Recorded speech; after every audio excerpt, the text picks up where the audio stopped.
Woke up this morning, coffee in hand, flipped on the screen, my favorite man. Crafty's on the TV, chipping that stone with obsidian and flint, he's in the zone. He's shaping the future with a hit and a crack, building the legends, ain't no turning back. With every sharp edge, he's teaching the way of the ancients who thrived back in the day. Crafty on the TV, talking that smack, stone carving dreams, never looking back. From Texas to Vermont, Crafty studies us, chiseling the past, building futures for us. Wielding the hammer, he's steady and strong, crafting a world where we all belong.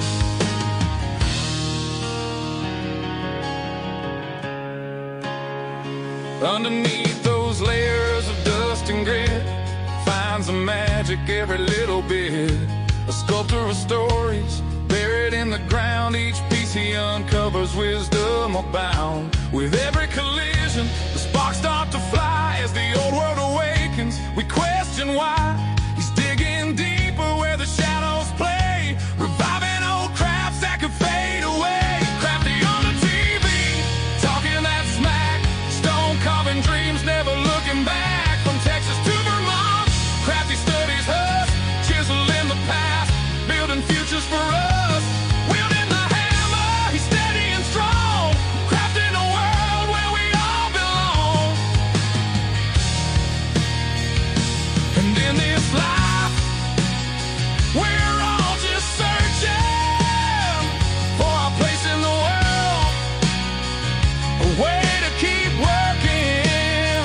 With the flick of his wrist, he brings forth the light. In every gray morning, he makes it feel right. So gather around, let the stories unfold. Crafty's our guide through the young and the old.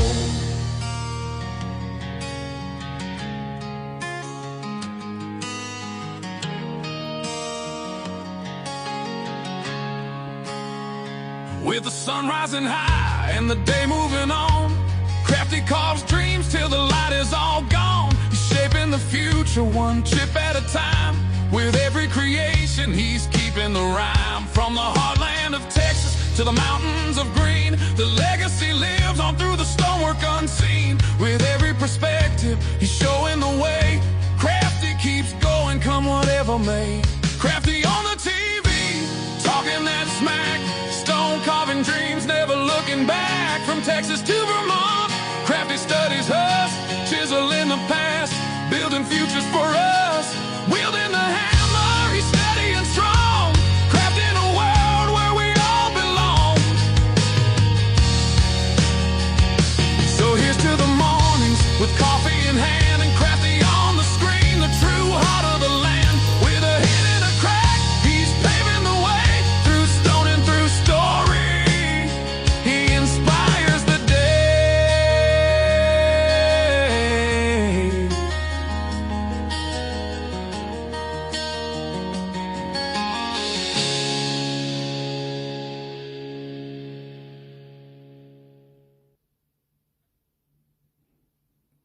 Hello, hello.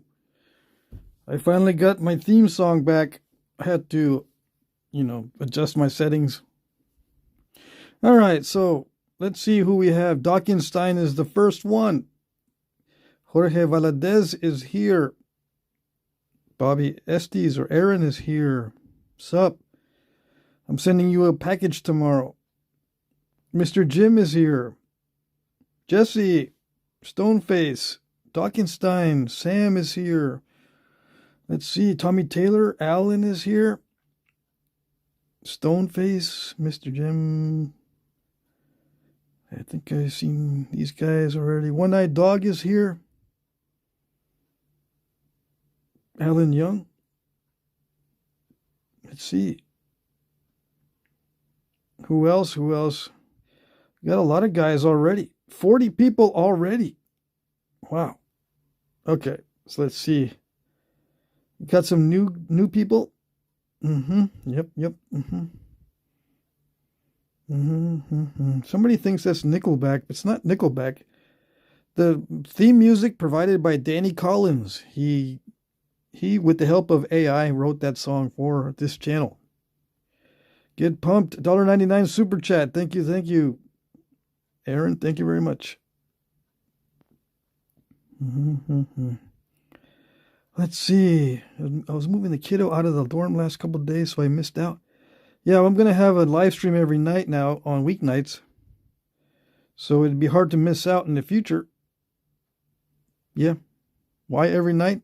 Well, because I do a lot of scrolling at night, trying to fall asleep, but I'm figuring maybe I should just go on a live stream and wear myself out that way. Anyway, from yesterday, what did we do yesterday? We did a rock to point, but I just got a blade. It's not really a point, and I did not haft it. But I can add to this by weighing what this yield is and figure it out on a calculator. Hopefully I'll be able to weigh it with this scale, right? I put all the flakes from that rock in this bowl that comes with the scale. I'm going to weigh this plus this, and then I'll weigh this separately, and we'll see what percentage of yield we get, okay? Of course, we can still use a lot of these flakes in here.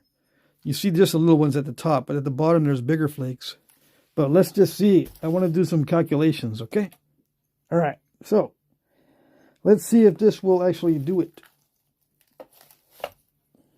Oh, yeah.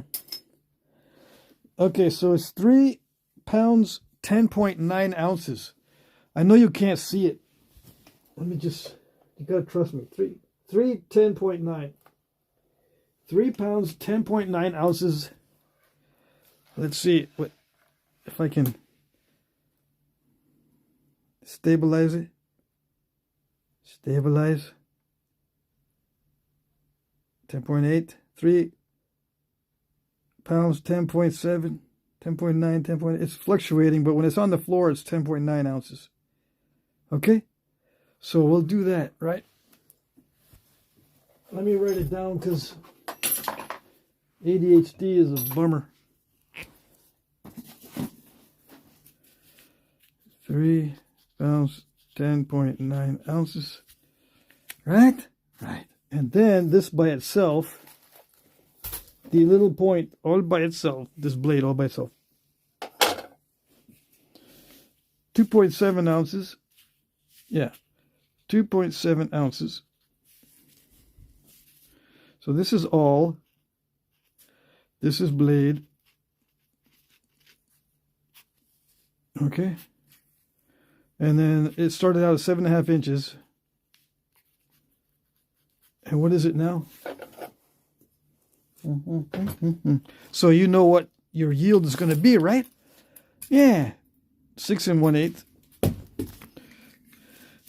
No, it's not going to tell you what you're going to get. Yeah, probably not. But at least you'll know a little bit. Finish. I probably will not lose more length unless I make another pattern analysis out of it. And then I'll lose about a 1/4 inch because I had to put a little concavity in the base and shoot some little flutes in there. So I will lose some off the base if I do another pattern analysis, which I probably will since the other one was so... they were fighting over the other one. Yeah. So anyways, let's do some calculations. I haven't done this in a while. Last time I checked, I had like 5% yield. Right? Let's see. Now, total ounces. So 3 pounds, you got to convert everything to total ounces. Right? Right. Let's see. 3 times 16. I can't do simple math. I'm sorry. So that's going to be 58.9 ounce. And then 2.7 ounce. Okay, what is the percentage? Right? 3 times 16 is 48, and then plus 10.9, yeah. Okay, let's see. I don't want to show this calculator because I might do it wrong the first time. Okay, so we got, this is our answer.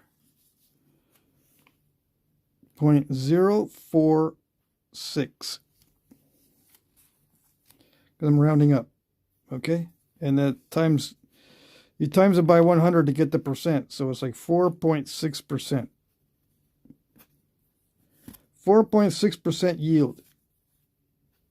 And it's going to be a little less than this because it's not finished yet.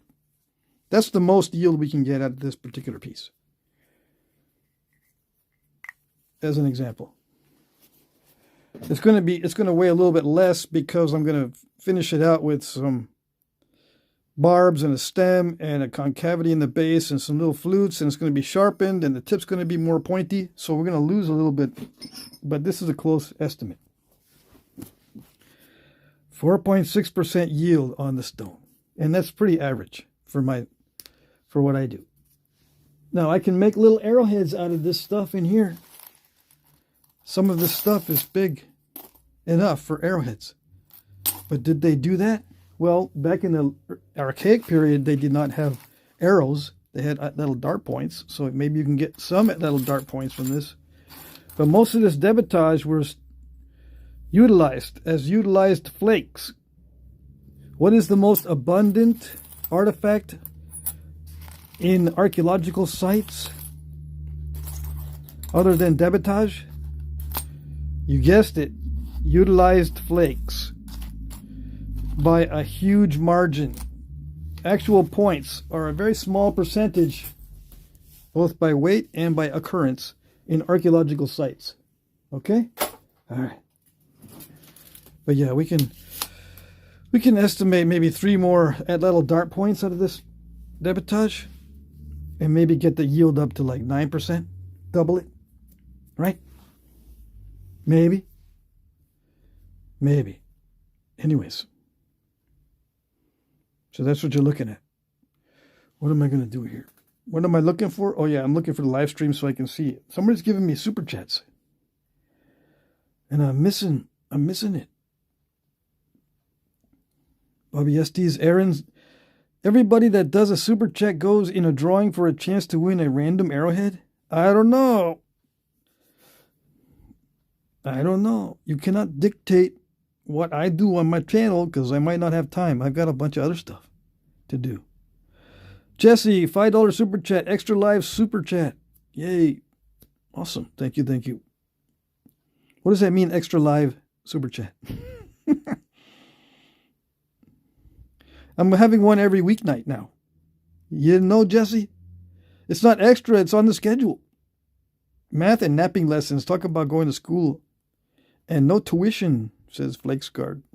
Yeah, no tuition. Hope you get your money's worth for something you're watching for free. Alan says, all those super chats paid off. Oh, yes. I bought some rocks and all kinds of stuff. Yeah, I paid for gas. I paid for food on the road. I paid for rocks. Oh, yes. And believe me, gas was expensive this time around. Hopefully it's not going to be that expensive on my next trip. Yeah. All right, let's see. He's doing the trig next on indirect stick angle and to get 100 degrees cone. You wish. Yeah, no, I've already done videos on that. Yeah, I'll do some lecture videos. How's that? But I don't know how technical I'm going to get. You don't need to get all that technical because most of the stuff is done by your brain subconsciously. Yeah.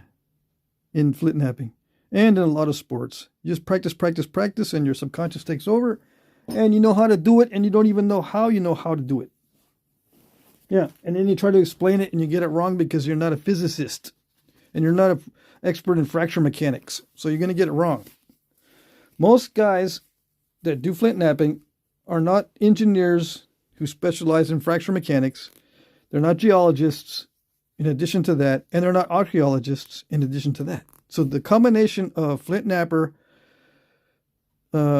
engineer specializing in fracture mechanics, and archaeologist and geologist, those 4 things are very rare to have in one person. Very rare to have in one person. And that's what you need to answer the questions. And then you got to have his buddies that are also all 4 of those to check and peer review his reports. If that's not happening, the chances are the information you're getting about Flintknapping is wrong. including my information I give you. So I try to keep it simple.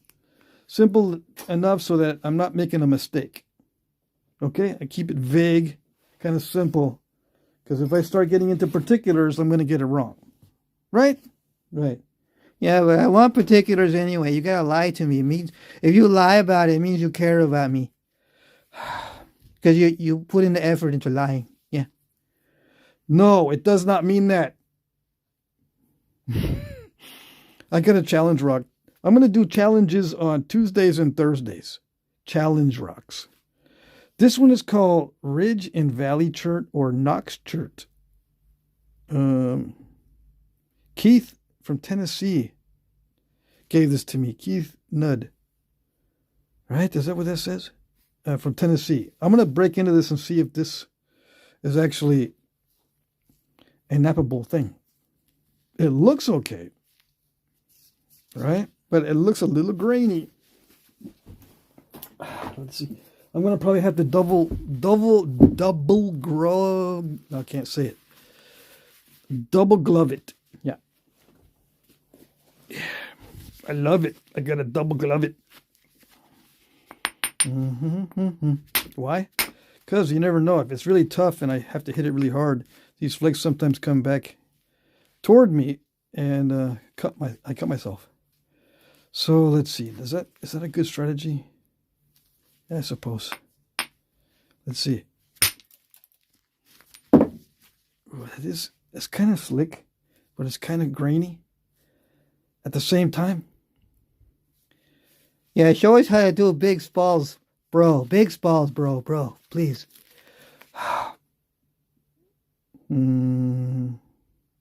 Maybe I can get some big spalls. Yes, it's not too bad. It's kind of thick.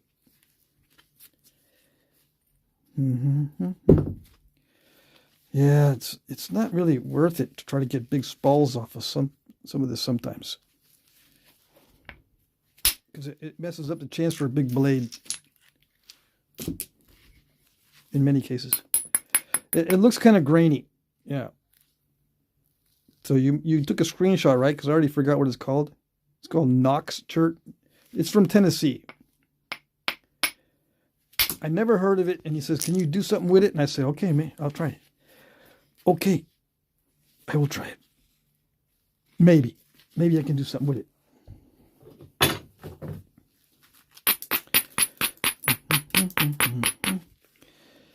It looks all kind of crackly. I won't be able to get it that thin. Oh, well, I'm not going to experiment and try to get it thin because I can already see that it's one of those types of stones where it's okay right now, but it's going to rear its ugly head when it starts to get thin because it's got this weirdness to it. See these little cracks for no reasons? Look at all that stuff in there for no reasons. Yeah, and you need reasons, plural. Yeah.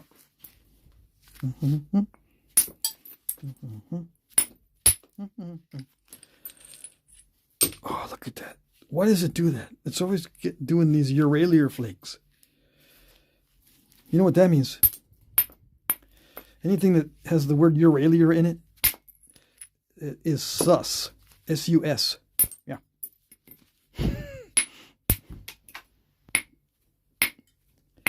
I can goof around at this stage, but wait until it starts getting thin and I start to shut up because it's not easy. But at this stage, this is the easy part.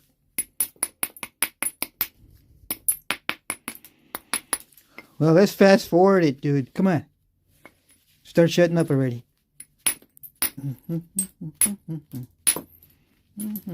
Yeah, but people don't like the no talk videos. I need to do a live stream no talk just to see how many people don't like it. Yeah, just to see.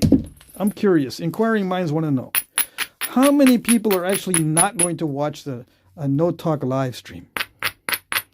I mean, I'll get a bunch of internationals watching it because they won't feel left out because, you know, if I'm not using language, everyone can watch it. Yeah. Okay, let's see what we're going to do here. We're going to thin down the base.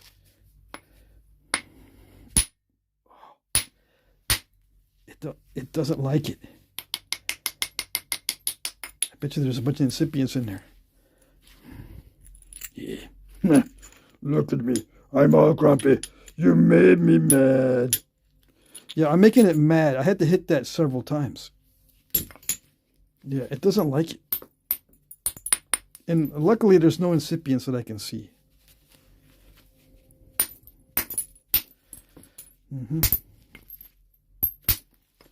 It doesn't like to be hit over and over again. Yeah.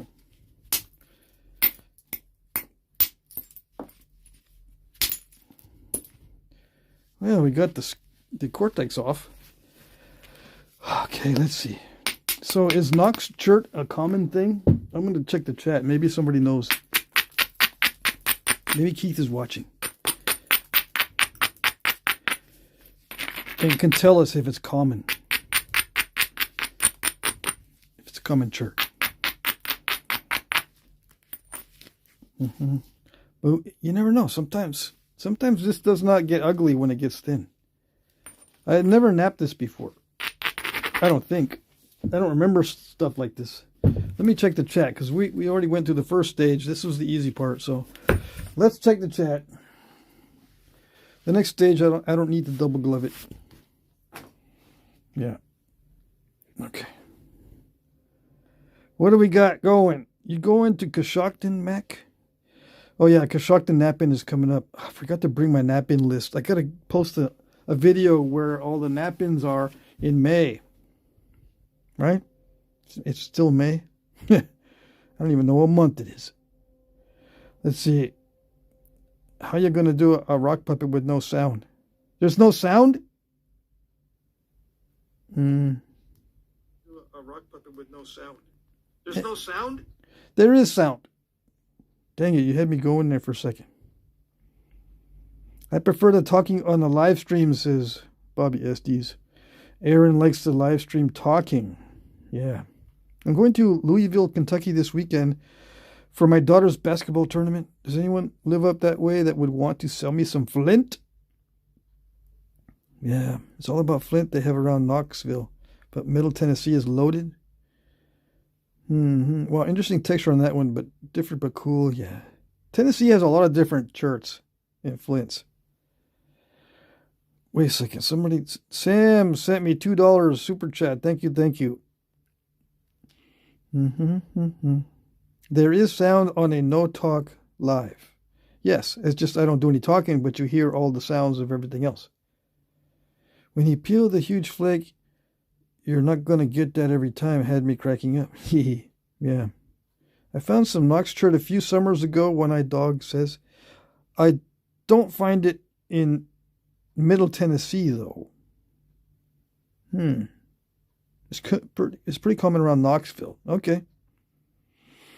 Well, there you go. Let's see. Everyone head over to Knoxville, Tennessee. If this works out. Jim Main says, so the yield would be a lot higher if you use the flakes as they did. Yeah, but usually you're talking about finished points. You know, when you see a finished point, you're wondering how much debitage is associated with finished points.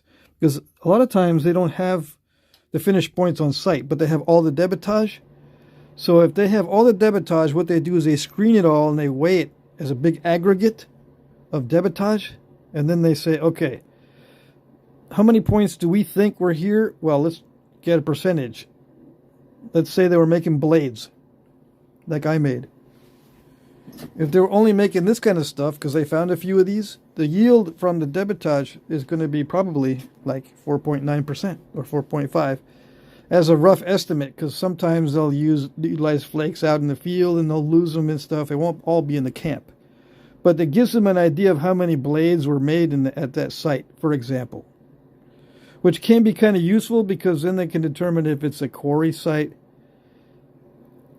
or not a quarry site, but a manufacturing site for blades, or it was a semi-permanent place, or if it comes out to like maybe 10 at ladle dart points, that are being, as another example, let's say that the yield is 4.9%, but instead of making a blade, not 10 at lateral points, let's say it's 3 at lateral dart points. So how many hunters would be at that site? They're trying to, they try to come up with numbers so they can figure out population sizes and whatnot. It's one of the ways that they can use to determine population sizes and the numbers of years that site was occupied and blah, blah, blah. That's why they use the yield. And they use it for other things too. I'm probably messing it up. Probably messing up the explanation, but that's what I remember. Okay? All right. Memory's not that good. Apologize. Let's see. It's root beer chert, I believe, but it's darker chocolate super. What is this? Knoxville is about 20 minutes or 30 minutes away from me. I live in Jefferson. Well, there you go. Hey, Entrepreneur's Finest $5 super chat. Evening, gents. I found a nice nodule today. Awesome. Yeah, that's nice before you cracked it open, or did you crack it open and then found it to be nice? Yeah, hopefully you cracked it open and you found it nice. $7 for diesel. Yeah, I know. Okay, so somebody's talking about root beer chert. This is not root beer. This is gray, and it's got this misty type of look to the translucency. Okay? It's not root beer. I mean, if you were talking about this, it's not root beer colored. It might look that way, but it's not. Okay? All right. So what are we going to do? We're going to continue with the next stage. The next stage, I'm going to drop down in weight from the largest 14-ounce bopper that I have to this other one. I think it's a 6-ounce or 8-ounce. I can't remember. It doesn't matter that much because it just goes by feel. There's no formula to this, okay? All right. Let's see if I can get this thin down a little bit more so that we can be cooking with gas. Yes? Yeah. Hey, somebody gave me a $9.99 super chat. Let's see. Jorge says, thanks for giving us all a daily place to chat. You're the man, Crafty. Well, awesome. I'm glad you think so. Thank you for the super chat. Working around San Antonio, I believe what I found is darker root beer. Oh, okay. So yeah, Entrepreneur's Finest says he found something around San Antonio. Yeah, it's a good area to find stone in Texas. Oh yes. I have found several good pieces in and around San Antonio area. All right, let's see. Pieces of flint chert, not artifacts. I have not gone hunting for artifacts very often. But I do have some that I've been gifted. I have some that I bought, and I have some that I found. Most of the stuff I have, as far as artifacts go, I've been gifted. As gifts. Let's see, would that work? Yeah. See, this is kind of a smoky, translucent type stuff. Yeah. Very interesting. It's definitely very quartzite-like, because it smashes like quartzite. It naps a little bit better, but it's highly crunchy. Yeah, it's like a mix between dacite and yucky chert. Yeah. Yucky is a Flintknapping term. Oh yes.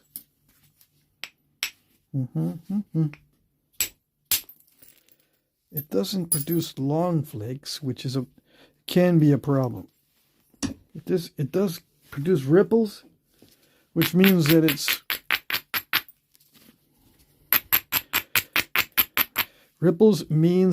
it is easy to remove flakes.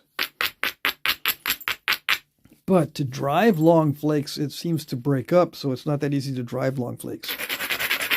Just because it's easy to detach a flake doesn't mean that the flakes will drive long distance.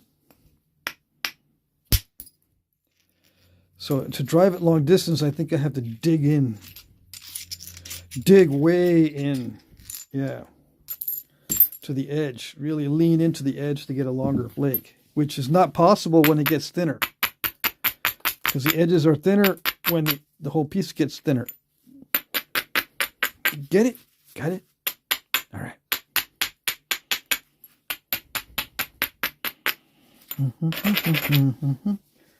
Should I be using indirect percussion right now? Maybe.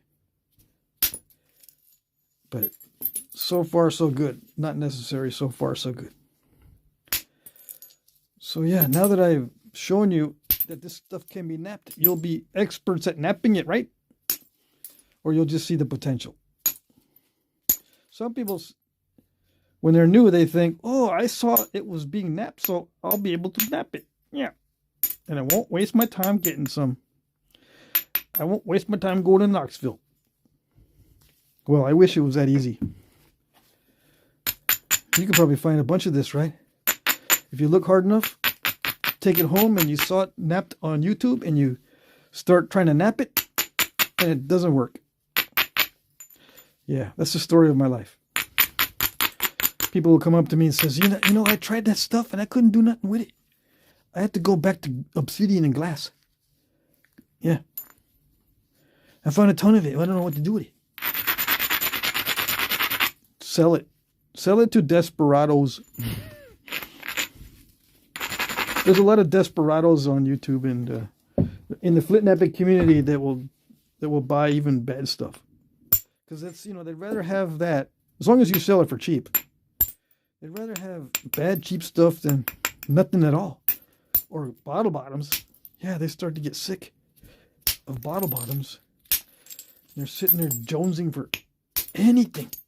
Anything that produces a flake, man. Come on. So don't just sit on this stuff.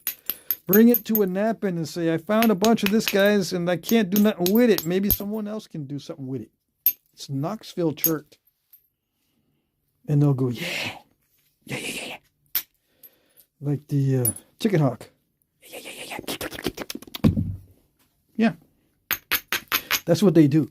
If you haven't been to a nap-in, you just don't know. Yeah. They're like little chicken hawks.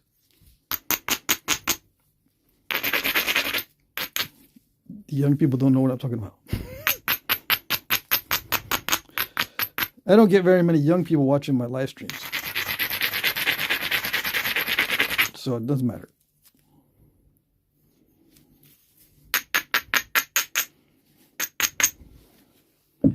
Okay, let's see.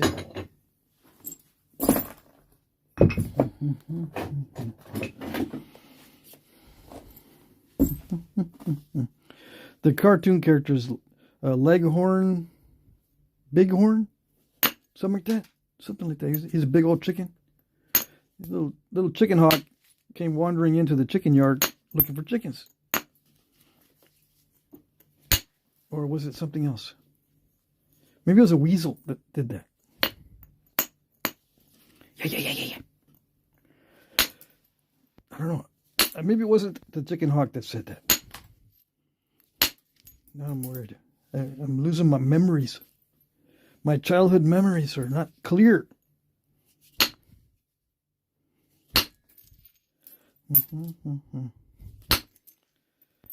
Let's see. I'm going to have to look it up. It's bugging me.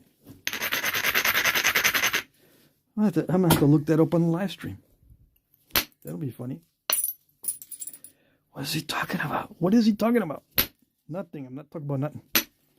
Don't worry about it. Just keep your mind on Flintknapping and watch what I'm doing. Because I don't, you know, you can probably determine what I'm doing better than me trying to explain this.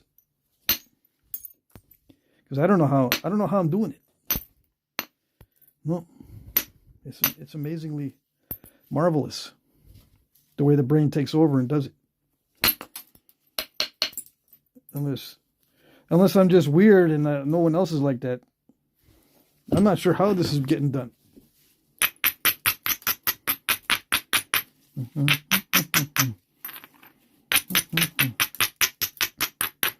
All I know is that when I'm starting to sweat, it's called the sweat stage, and that's the hardest part of Flintnapping. Yeah, that's what I know. It's not that stage yet. We'll see. We shall see how it goes. I'm going to try to make something I can haft. It doesn't look like this will notch well. Yeah, that's a problem. So I might not put notches on the final point. It looks like it'll thin down okay. But I cannot speak too soon. As soon as I speak too soon, the rock sneaks up on me, slaps me on the back of the head. Yeah. So I can't speak too soon.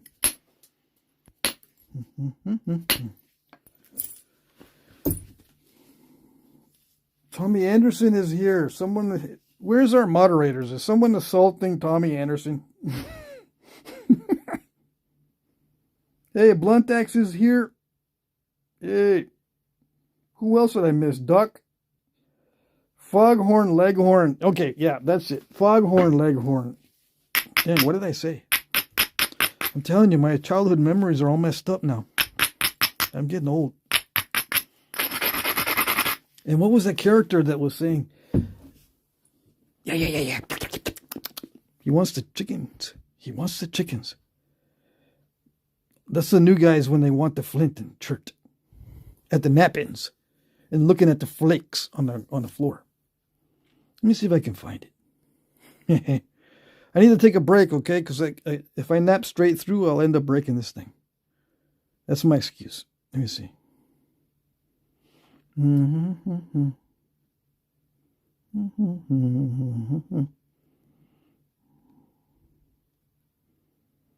Oh, I can't spell. I can't spell. I can, but there's two things that go wrong. I'm a little bit dyslexic unless I use only one finger. And then the spell correct gives me all kinds of problems.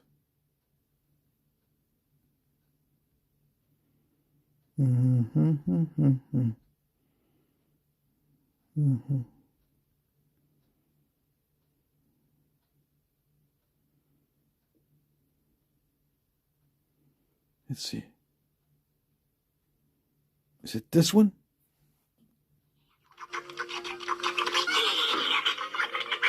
I think it...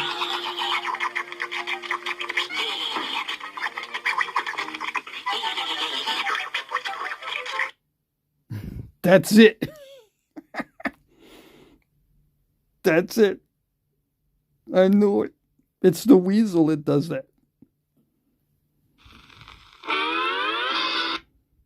Oh, hey, dog. What do you want? You better keep it sharp. Wait, let's skip over to the other one so I don't violate copyright. I say somebody close the door. I'll feel a draft. Ow! Must be gonna rain. My corn's hurt. Say, something's burning. My foot's... Yeah, that's the one.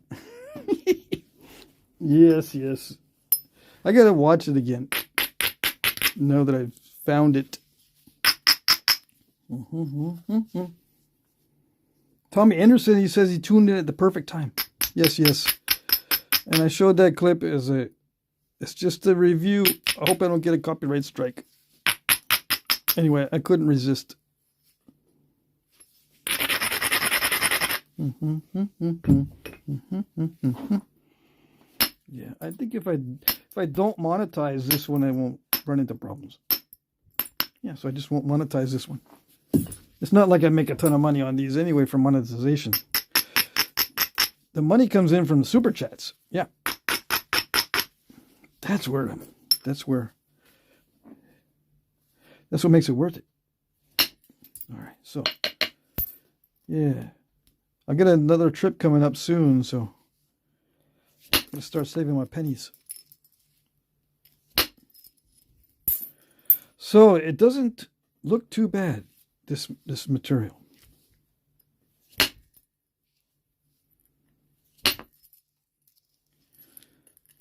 But if it's gonna do this, if it's gonna start getting sticky, that's not a good thing. Yeah. All right, so we got this they got this far and it's not symmetrical. Oh, let's see. I'm not starting to sweat yet, so it's not that difficult yet. Let's work on the symmetry a little bit.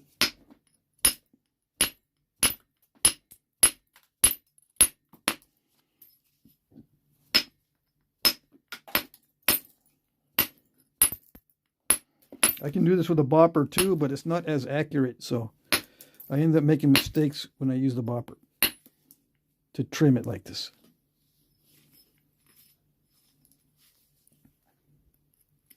Some guys use the bopper for 99% of their napping, so those of you who are new, don't think that you have to use the indirect percussion for this stuff. I just like it because I can't get accurate with other things as easily as this. I'm working on it, but I'm still not able to, even after many years.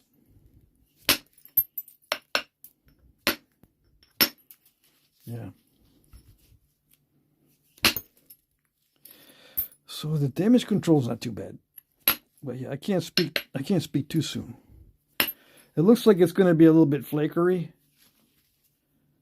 Maybe I can't get the really big bold flakes, maybe.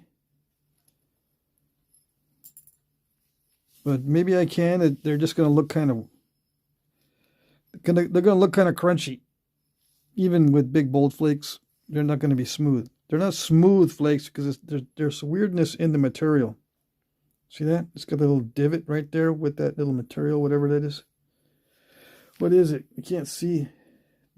It doesn't seem to have little clear pockets of crystals. Big ones anyway. When you look in here on the edge, there's some translucency, and if there's crystal pockets, it'll be very translucent. But this is just that smoky looking translucency all the way through everywhere. So these little pockets are not that big, but they still can cause problems. Yeah.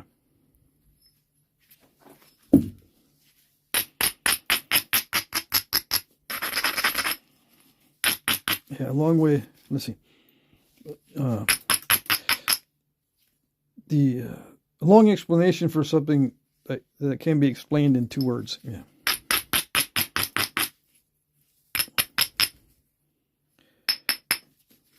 Kind of crunchy, I guess, is the 2 words that I'm looking for because of the inclusions.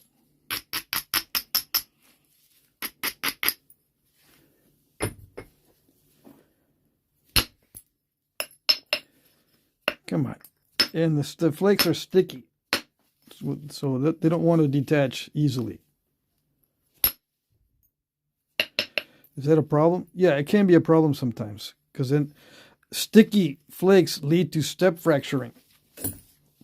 Easy step fracturing, where once it gets thinner, it likes to step fracture if the flakes are sticky. And you'll just have to get used to that over time.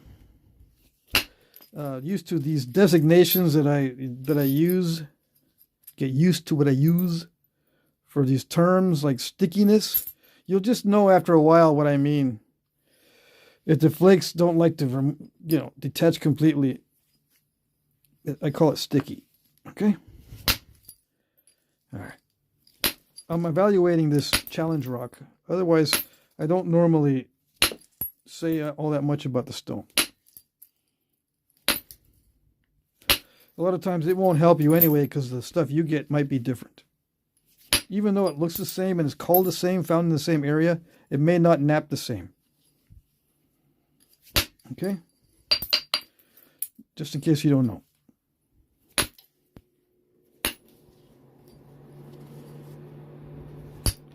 So I'm not going to give you specific advice for this specific kind of stone because your stone could be different. And with my luck, it will be very different.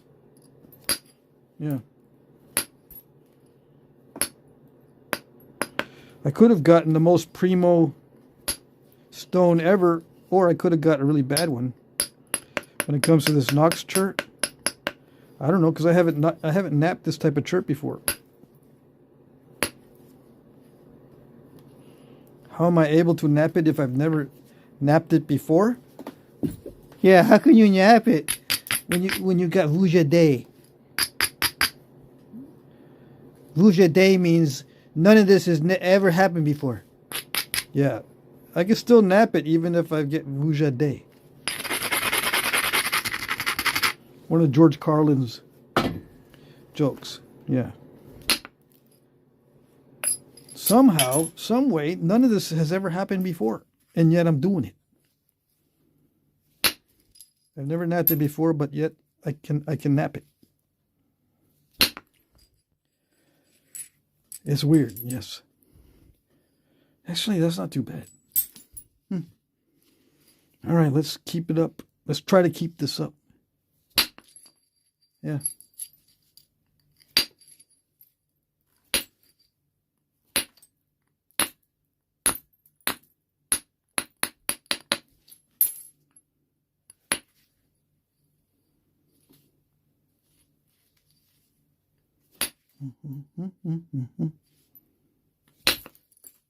Have I napped stuff similar to this? I don't know. Let me think. What is similar to this? This is actually napping a little bit easier than I thought it would.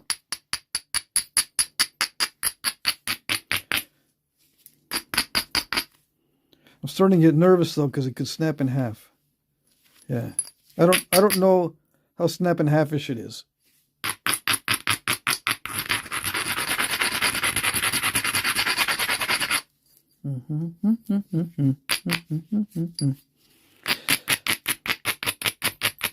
Okay.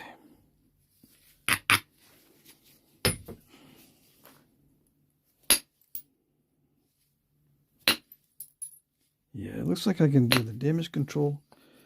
I got that step fracture out there. Kind of, sort of.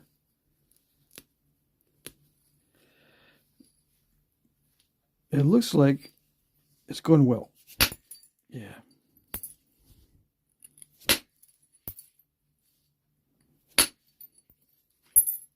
I'm having to hit it hard, though. But not as hard as some of the cherts I work with. And this sharpens up well. I can feel it's already very sharp in some areas. I don't think I'll have problems sharpening this. Some types of flint and chert are very crushy on the edges when you try to sharpen it. And it doesn't get all that sharp. But this looks like it will work. I haven't tried pressure flaking though, so you never know. It's responding okay to percussion. And yeah, it makes a difference. Sometimes it'll respond well to percussion and not pressure, or the other way around. It'll respond not good to percussion, but excellent to pressure. Some materials they don't like anything, and some materials they like everything. Yeah. So what can I make from Tennessee? What kind of points are made of this from Tennessee? Do a Clovis, dude. Of course, Clovis. Always Clovis. But make it a good one, because I don't want to be disappointed. The weak flutes. I hate weak flutes, bro. Yeah, me too. That's why I don't do Clovis. No. I mean, I have made them before. I do have videos showing Clovis points, but I don't prefer to make them. Yeah. I have limited supplies of stone. I have to be very careful about what I do. And that's the opposite of what Clovis is. Clovis is not careful. They're reckless. Yeah. And if they were indeed going after mammoths and mastodons, that's even more reckless.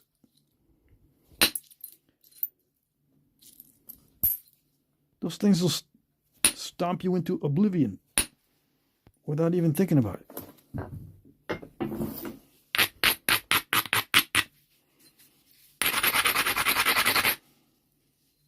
How do I know? Well, just look at African elephants. Yeah. Especially the males.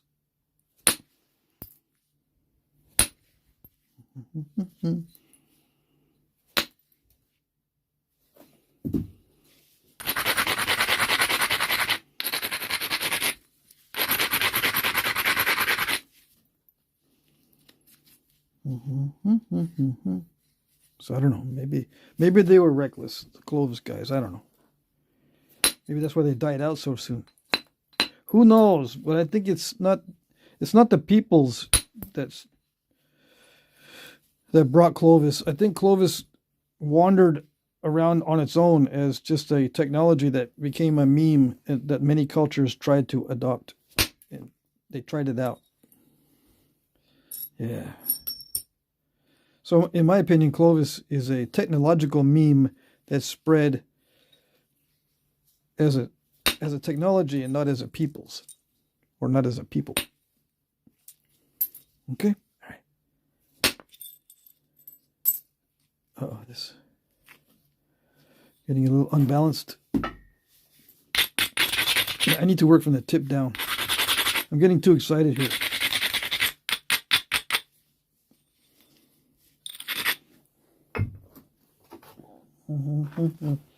Too excited, and I'm thinning out the middle a little bit too much. Can you see?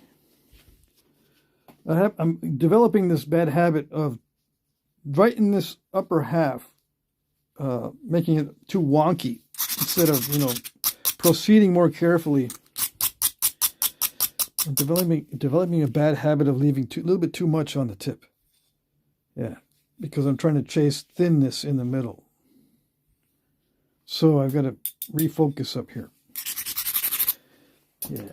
Hopefully I didn't shoot myself in the foot by taking that nice flake right there. Because it weakens everything when you remove too much off the middle. I don't know how snap and halfish this is. It's starting to be sweaty. This is starting to get into the sweat stage. Yeah. Because I could easily overshoot this stuff. Trying to thin it down. Because it wants me to hit it pretty hard. It's actually not that bad though. It does require me to hit it really hard. But the results are all good. Or mostly all good. Sometimes it'll want me to hit it really hard and the results are meh. Yeah, not that good. But the results are pretty good. So far. And, yeah, we'll see.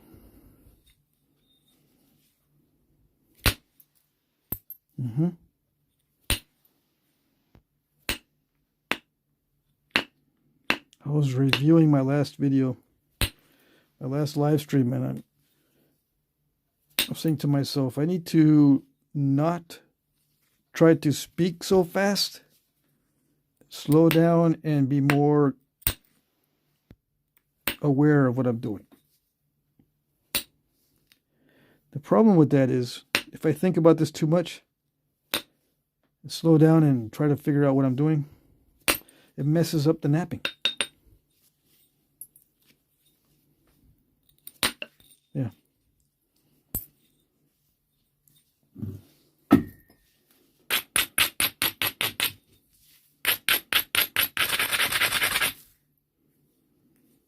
The best thing for me to do is not talk at all. That way I can focus. Oh, dang. It is kind of crushy. Yes, yes. See, I'm leaving it thicker than I normally would. I got this taper down here, but I'm afraid to get it much thinner up here near the top, near the tip.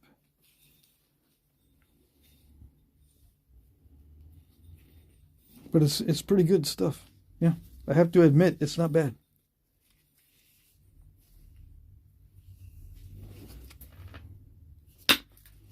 Just as long as you don't get it too thin. Right? Right. But I'm going to try it anyway. I can stop right here, so I don't need to get it thinner than this. But we're going to go for it. Okay? Just so you know. And it's not because I always try to go as thin as possible. I try to go as thin as possible on the videos. Yeah. And I'm not always doing a video. And it's better if I go thin as possible off camera. So even when I try to go as thin as possible on camera, you're not getting exactly the thinnest possible potential. I'm backing off a little bit so I don't break this on video. Yeah, because not everyone has a strong heart, right? You give people heart attacks if I break these things on video. Yeah. You didn't know? You never seen a comment with no with about 100 O's because I snapped it? Yeah. Guy had a heart attack. Mm-hmm. Yeah.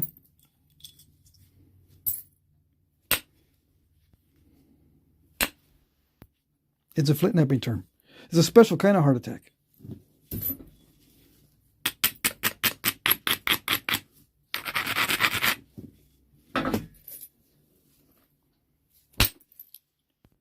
One good thing about this that I've noticed, that once I get used to how much to abrade, it carries over to many instances. So it's very consistent with how much I need to abrade. Yeah, that helps a lot. With some material, I never know exactly how much to abrade because it's all wonky. It's all different. Sometimes it likes a lot of abrading and sometimes it doesn't. This one, it just requires medium abrading every time.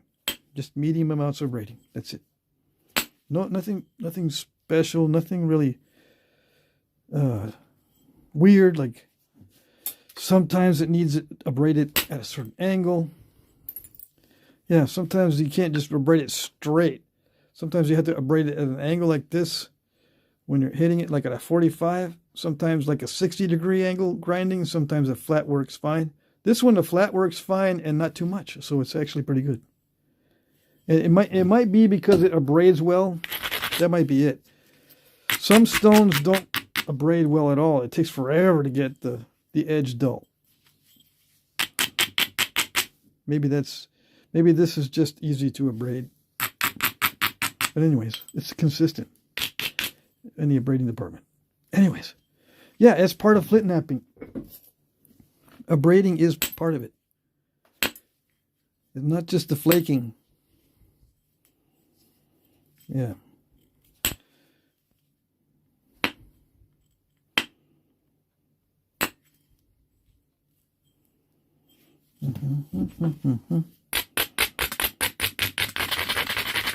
Hold on a second here, okay? I'm not going to describe what I'm doing because if I do, I'll mess this up.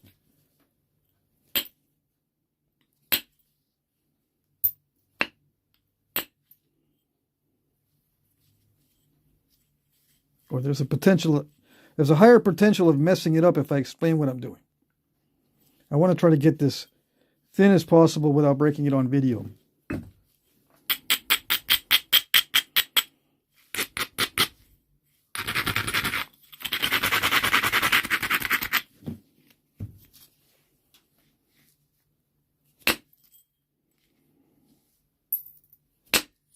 I thought these flakes were going to be sticky. They're no longer sticky. For some reason they were sticky before, but now they're not. I thought I was going to have all kinds of problems with stickiness. But no, it's not that bad. So that's as thin as I want to go on video. Let's do the ratio, and then I'll check the chat. Yes, yes. All right. You can do it in millimeters because it's easier. Yeah. All right, we'll go with 48 millimeters wide. And right there where I measured it, I measured the thickness. Right where I measured the width, I measured the thickness. So if it's 8, it'll be nice. Yeah, 8 millimeters by 48. Right, is it 48? Yeah. 6:1. Right, is 8 by 48, 6:1.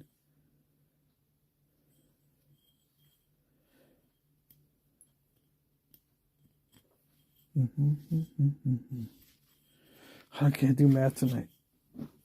It seems wrong to me, but hold on.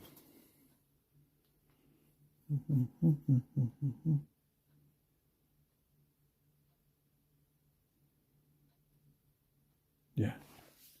I don't know why that seemed wrong. Anyways, 6-1 is good. Yeah, Stoneface beat me to it. Yeah, 6-1 is good. Okay? So it's a nice blade. I could weigh all this and see what the yield is on this one too. Should I do it? Some of these flakes went into orbit though. Well, it's not that bad. Some of the flakes went into orbit with the other one too. What does that mean, into orbit? Well, some of the flakes exited the perimeter of the towel. So we're not getting exactly precise measurements when we do the debitage measurement thing, yield by weight. You missed it a little bit earlier. We did a yield by weight. We got 4.6-1 on the blade compared to the initial stone. This one might be better because it wasn't a full stone. It was already cracked in half almost. Yeah, so let's see. What am I doing? I need to get this step fracture out. Hold on. See that step fracture? It's annoying me. Annoying. I want to try to eliminate that. Sneaking up. Do flank attacks on it. Yeah, that minimized it quite a bit. It doesn't need to be perfect. Yeah. Okay. As long as it's minimized, I'm good. Yeah, I think that's about as thin as I want to go. Because it's an unknown material for me. I don't know. I don't know if I should go thinner, but we're not going to. Okay, so let me check the chat, and then we'll figure out what style of point to make out of it. And then we can haft it. Because we're going to go until whenever. Yeah, there's no endings. I have no endings to these live streams. Right? I didn't specify. It's at least an hour and a half. So we go until we go. We go until we finish, so to speak. Let's see. All right. Where am I? No, that's not it. I need to go to my history. If I enter the live stream from my history, it allows me to see the chat properly. Okay. It's killer, says Blunt X. Mike Mason says, it's like that glass thing Sal sent me. Called it biface. Call it a biface and I sweat. I see. Prairie Ghost Ken is here. Who else is here? Is that a style of point or just a biface? This one is just a biface. Where did I put it? Let's compare it to yesterday's. This is Knoxville chert or Knox chert. And this is Amoeba chert. This is from Tennessee. It's got some translucency to it. The Amoeba chert from Texas does not. These are both bifaces. When I sharpened them, I called them refined bifaces.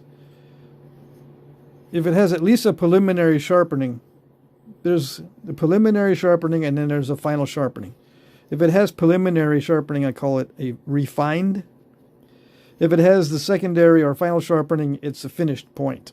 Okay? So yeah, I can sharpen these up and they'll be finished points if they have sharp edges. And there's various names for these kinds of blades. But I'm thinking that I'll put a stem on this if we can figure out what kind of Tennessee point was made from these, from this type of chert. And then we'll haft it. I mean, I'm sure in Tennessee they call these things something. Just these simple blades. I wish I had knew. Let me see. I do have the Oracle. You need to get one of these if you don't have one. We don't have very many new people in the chat, so, or watching. So everyone knows what I'm talking about. Okay. Where is Tennessee? Is it East Central? Yes, it is. Eastern Central includes Tennessee. So we look in here and see this blade here is called an Anzik. Anzik. As an example, this one here is an Adina blade, right? So we can be finished. Call it an Adina blade and we're done. Yeah. There's also Angostura, but they have little slight differences in the base. I could make a Duck River sword. No, it's not long. This is not long enough. I could make an agate basin or a Adina blade. Okay, Adina blades come in various weird shapes. That's kind of cool because it's easy peasy. Turkey tail not notched. Now that's a new one on me. Turkey tail Tupelo not notched. Well, that's easy. What else is easy? North blade. Oh yeah, we got these turkey tail things going on here. Yeah, I could do that, but I want something a little bit less involved.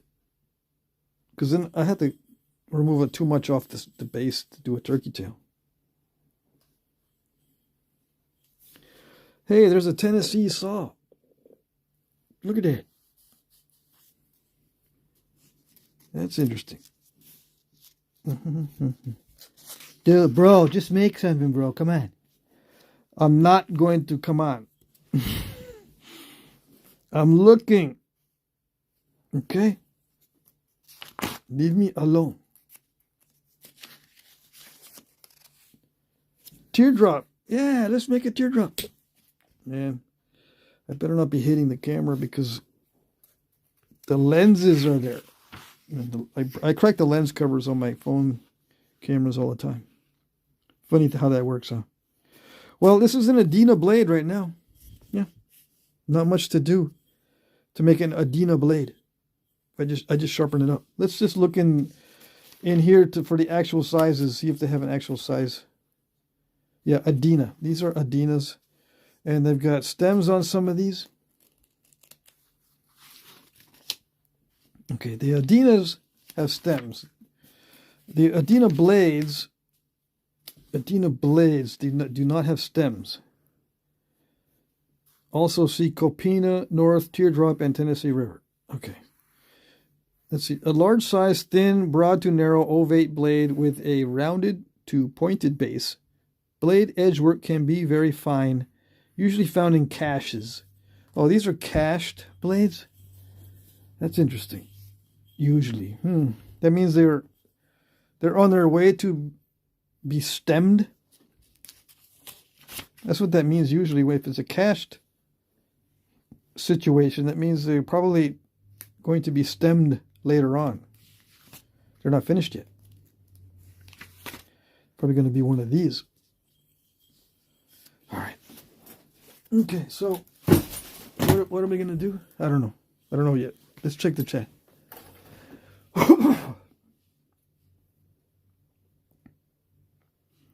Today, y'all, let's see. Told you it's been done. You're finished? Leaf-shaped blade? It's done, yeah. I'm done with it. What about Benton double-notched? What is a Benton double-notched? A cache is an ancient toolbox? I don't know. I think a cache is something that they did so that no one would mess with their blades so they can get back to them later. They buried them so no one would mess with them. Because I don't want no one messing with this. If I still had kids roaming around, I'd be stashing this in a safe place to finish up later. But that's just me. All right. The drill points look cool, says Prairie Ghost Ken. Yeah, I just think drills are just too simple. I mean, there's nothing to it. You just keep pressure flaking it until you get sick of it. And, oh, it's a drill. Just pressure flake until you get sick of it and you end up with a drill. Why would I want to do that? Let's see. So I think I've read these. I didn't miss too much. Mike Mason says, whatever you think is right, it's been done. Yeah. Perry goes, Ken, bifaces are easier to make than a full point, so saving them for later for quick use seems smart. Yeah. You can also carry them with you in case you break your knife and you have extras. You got extra blades with you. And if you break your knife, you can replace the blade. And all you need to do is sharpen it up a little bit. And put a stem, like if it was to make a full Adina, you just pressure flake a stem onto one of these. Yeah. It's stronger when it's wide like this and not sharpened on the edges. It's stronger. It doesn't chip as badly, it doesn't break in half as badly, or it doesn't have the potential of the tip snapping off or the base snapping off when it's like this. But if you start messing with the tip and making it super delicate and sharp, you put a stem on it, which is more narrow, and then you sharpen the edges, any little dings are going to break the edge, and you could end up breaking the stem off a little bit, or the tip off a little bit, because it's weaker. See, but this is transportable, in other words. Okay, that's just my take on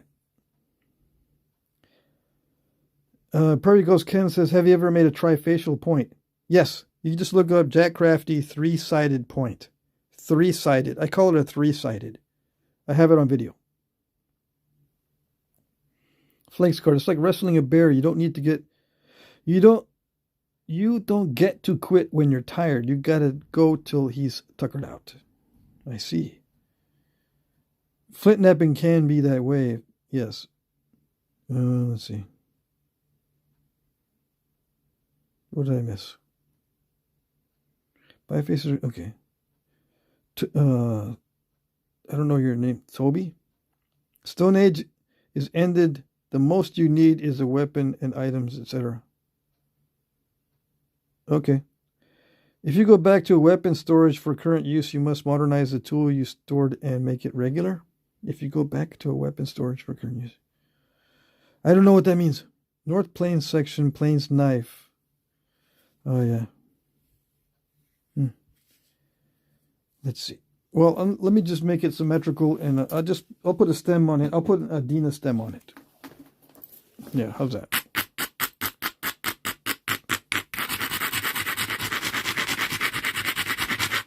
I'll thin it down a little bit more near the tip here. I'll make it symmetrical or sharpen it up, and I'll put an Adina stem on it. That way we don't take forever. Yeah, and it's we, not just me. Yeah. It's not my fault.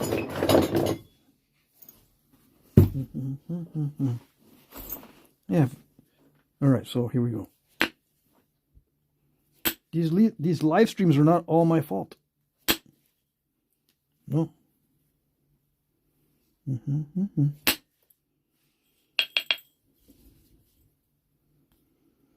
Okay, you gonna start doing it? Yeah, it's gonna start doing it.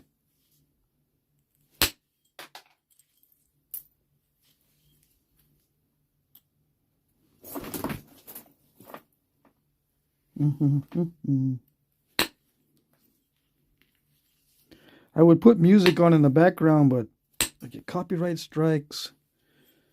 People don't like AI music that doesn't get copyright strikes. So I don't care if it doesn't get copyright strikes, dude. Don't play no AI stuff. All right.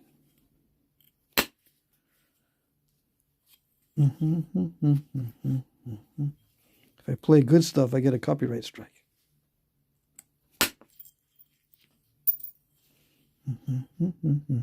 Is that good enough? I think that might be good enough. It says the Adinas are thin, but thin starts at 6:1, and I've already got 6:1. Yeah. 6:1 width to thickness ratio, in case you're just joining us.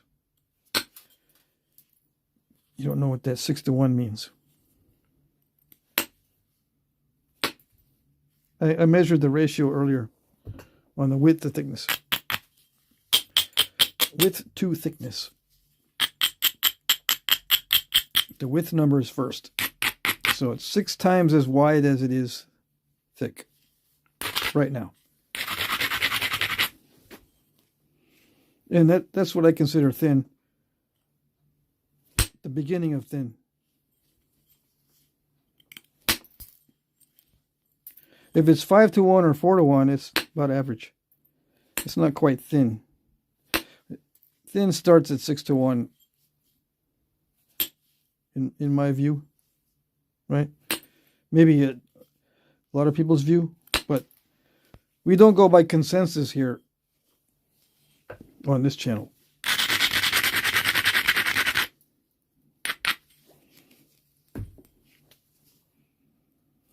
Some people don't think it's not thin until it's like 8-to-1 or 9-to-1. 6-to-1 is for losers. Yeah, I took the words right out of my mouth. 6-to-1 is a loser thinner. It's loser thinness.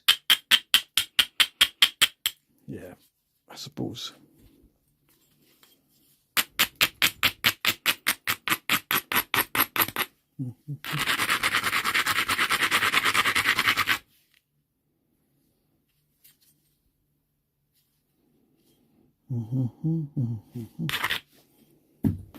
Okay. What I'm trying to do is make this both symmetrical overall and then symmetrical in thinness in every spot. So I'm picking out the thick spots that I can see. And it is grinding down very easily. See that? It doesn't take much to grind it down. So that's a plus. Yeah, it saves time and it's consistent as far as what you can expect from the edge. It doesn't crush very much. As long as you spend a reasonable amount of time grinding, which in this case is not that long at all. It's good. Yeah. All right.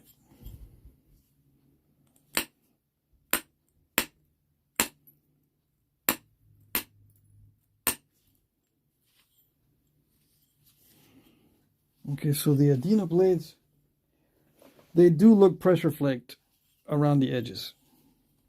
Perigos Ken says, Flintknapping develops cognitive abilities, physical and motor skills, problem solving, focus and concentration in history and science is important. Yeah. It incorporates it incorporates a lot of areas of the brain all at the same time. That is true. That's why some people get so happy when they become Flintknappers, because there's finally something that occupies their brain, so it's not all chaotic. They can finally focus because there's so many things involved that your brain doesn't have time to be chaotic. Yeah. A chaotic brain can disorient you and make you feel like you're always in a state of confusion. Yeah.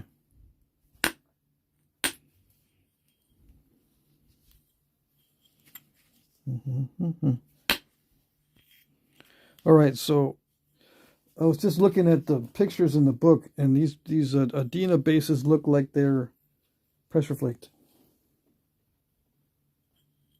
There's bold flaking, but you can see. I'll show you. You can see how they sharpen the edges. See, there's bold flaking in the blade, but then on the edges you see a lot of flakeriness. Same with the edges of the stem, right? Some of these you can't see all that well, but it looks like they just pressure flake that stuff in. And some of these are not so nicely napped. Some of them are kind of crude. See, there's a little bit of a hinge there. It's probably Carter Cave chert. Well, it might be just hard to nap kind of chert. So this is Carter Cave chert. This is Boyle's chert. These two. That's down here. This is Boyle's chert, whatever that is. Dover chert up here. Some of the Dover chert is nice. Some of it's not. This is Fort Payne. This is Hornstone. Yeah. Where is the Knox chert? Carter Cave, Sonora chert. The overture. Yeah, if they made it out of all those things, they've got to have made one of these Adinas out of the Knox shirt. Yeah. Okay. Yes. We're going to start putting in the stem here. Let's see. I lost my place on the book. Let's see. Hold on while I look at the book. I want to make sure I don't make the stem too long. Never mind. We're just going to eyeball it.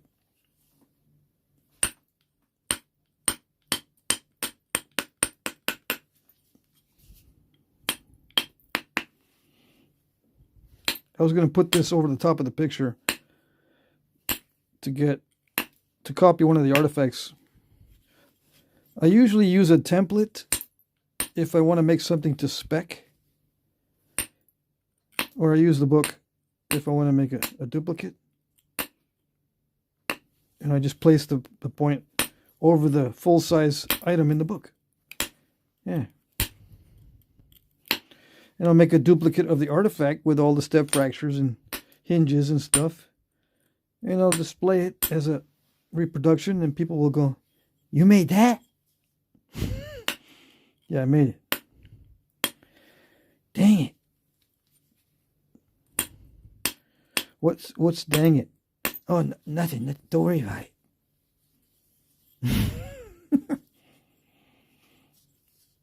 They want to see better than artifacts. Oh, yes. Not everybody, but, you know. No good deed goes unpunished. If you want to make something that looks real, that'll go punished easily. They'll punish you. Yeah.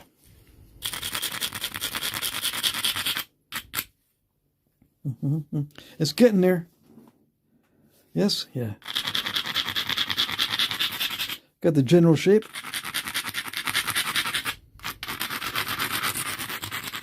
I'm going to be sharpening the blade and everything. Hopefully it won't take too long.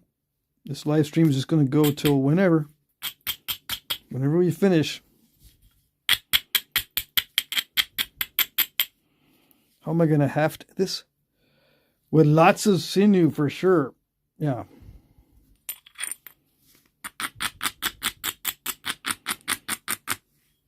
Although I could use a big blob of modeling clay. I use modeling clay to simulate the glue, the natural glue.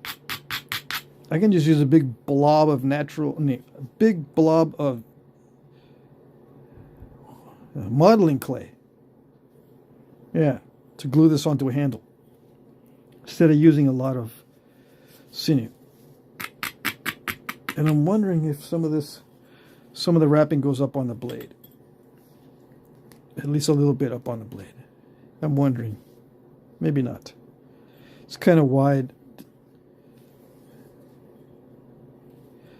If there's a constriction right here above the shoulders, sometimes it gets wrapped up on the blade as well as down on the stem. If there's a constriction on the sides. But on the Adinas, I didn't see any constriction on the sides. So it's probably just a lot of glue down here. Yeah, with just the wrapping, to hold the glue in place. And I bet you glue was placed over the top of everything too. And these were knives, yeah. I think these were knives when there were large ones like this, and the smaller ones were at little dart points. Yeah, that's what I think.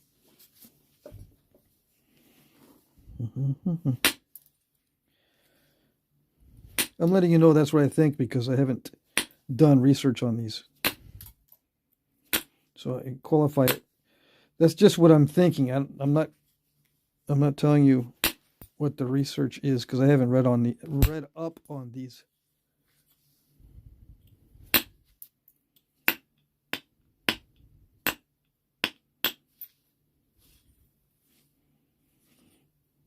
I just read a short description of them. It didn't really go into detail in the book what they were used for. It just gives you the age, general characteristics like thin or thick, and where they might be found.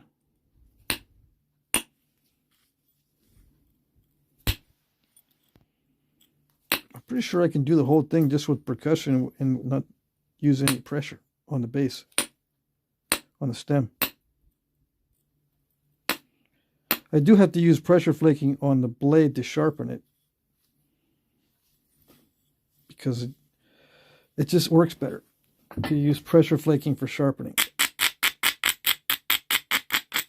I'm going to drive a longer flake in here because, see, it's a little bit too lumpy on this side. I can drive a long flake, perhaps, maybe, take a risk. Why am I taking a risk? I don't know.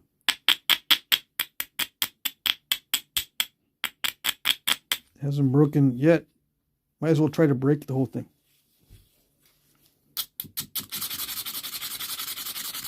Right? Right. No? Let's see. Yeah, it kind of worked. I didn't hit it all that hard. Yeah. I thinned it down a little bit.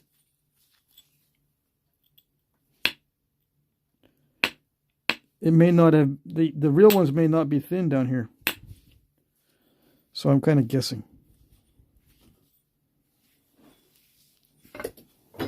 Okay. Let's refine this a little bit. I'm going to thin it a little bit from the side too.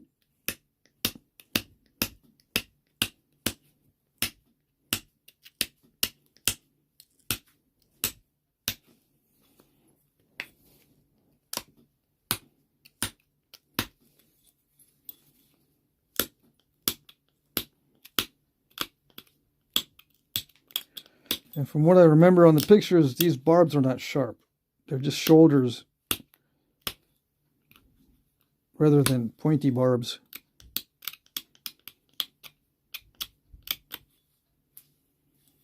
And I'm going to thin down this blade a little bit more in here.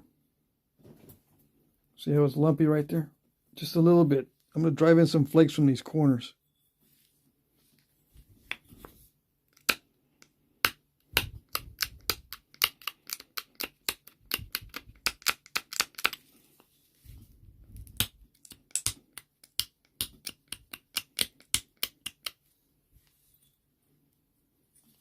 Yeah, I did.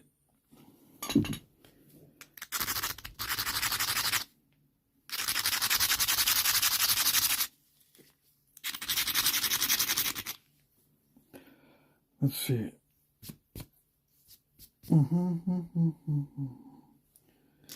So Blunt X says that, yeah, they look like knives. I think they do. I mean, they would be very useful as knives for sure.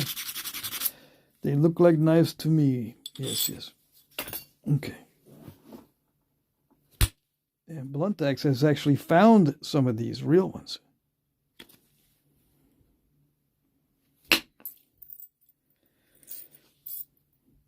Yeah, one nice big flake, and how about on the other side? Two nice big flakes. Yeah, like the count. Two big flakes. Three big flakes.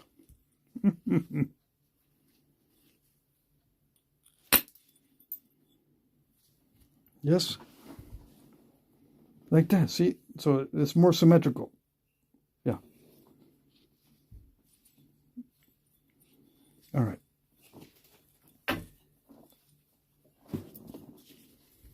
Yeah, this was easier to nap than I thought it was going to be. Yeah, as you can see, I didn't have major problems with step fractures. It just looks a little bit flakery because it is just the nature of the stone. It doesn't lend itself to being really, really smooth.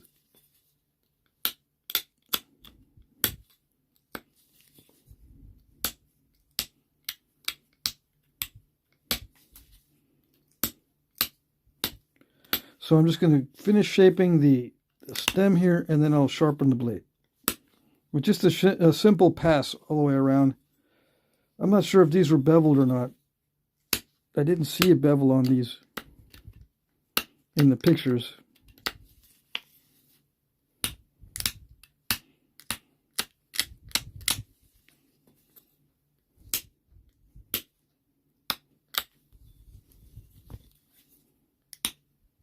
Yeah, so it's just going to be a lot of tedious pressure flaking here.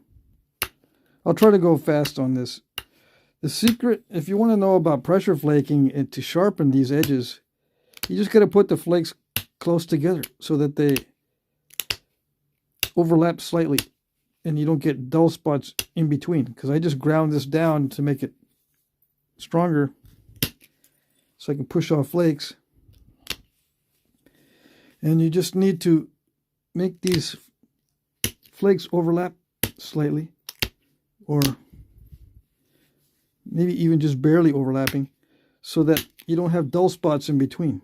If there is a dull spot in between once in a while, just you pick it off, just downward pressure, pick off the dull spots. And you can kind of tell where the dull spots are if you look closely and you have good eyeglasses or good eyesight.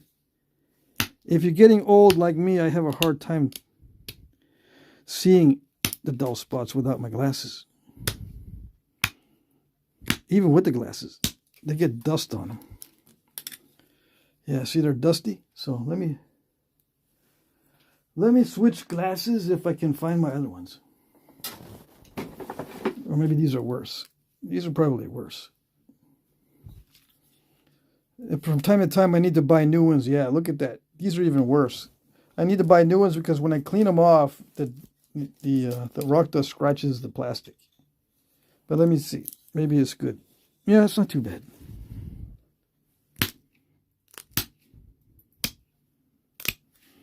I do need it up here near the tip.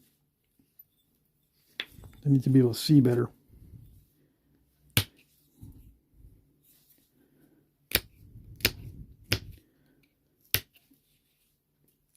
I'm going to pressure flake in both directions, but this first pass does most of the work. Yeah.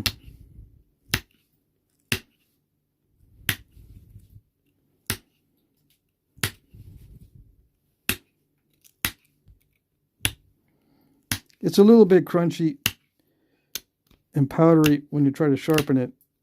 It's not that easy to sharpen. It actually feels pretty sharp when it's percussed. The percussion flakes actually do pretty good with the sharpening, believe it or not. The pressure flaker is tending to crush the edge a little bit.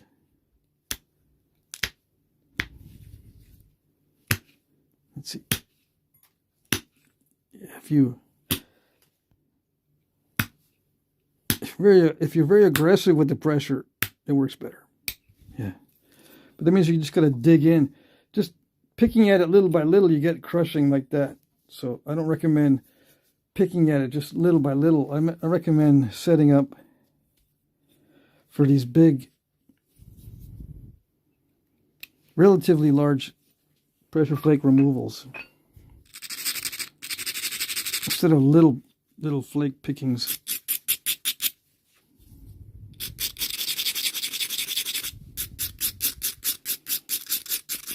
So I'm going to set this up to do bigger flakes than I was planning on doing. Yeah. Of course, the flakes are smaller near the tip, but as they go down the blade, they'll get bigger.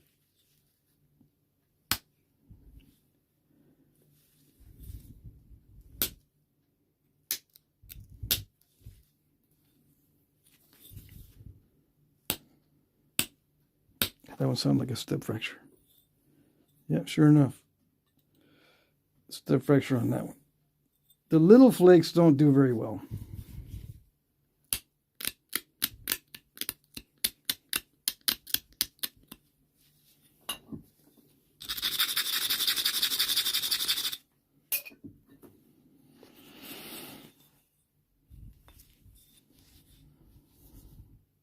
Yeah, it doesn't look like it's gonna.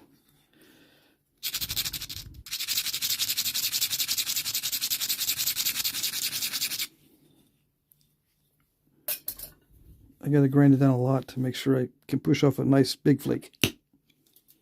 Yeah, like that.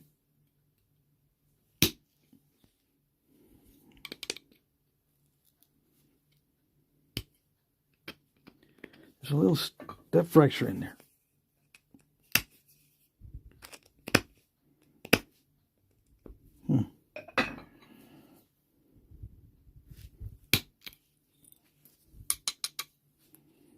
steppy. It's getting steppy. I don't know. Can you see? Am I in the correct view here? I got to take off big flakes. I can't do the little persnickety sharpening flakes. I got to do big flakes, or it crushes or does something weird. I think that's why it was responding well to percussion, because it likes big flakes. Yeah.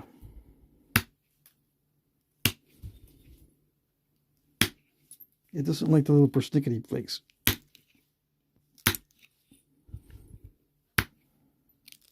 See, it just step fractures right away with the little flakes.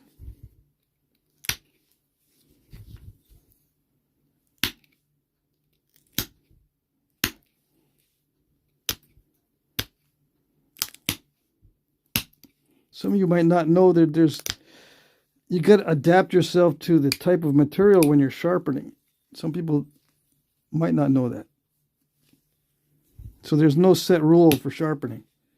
So when you say, when you ask for proper sharpening techniques, it depends on the stone sometimes. I can show you a technique that works on some stone, but it does not guarantee success on all stones.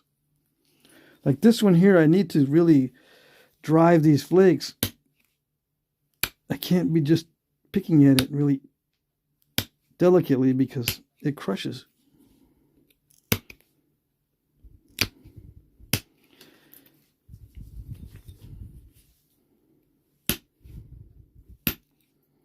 What I'm trying to do is making sure that when I do remove a flake, the next one that I remove overlaps with it a little bit on the edge, not down in here overlap, but overlaps on the edge so that there's no dull spots in between. And if there is a dull spot in between because I didn't push in the right spot, I just try to go back and pick off that dull spot. It's better to be kind of crushed when you pick it off than have the dull spot. Yeah.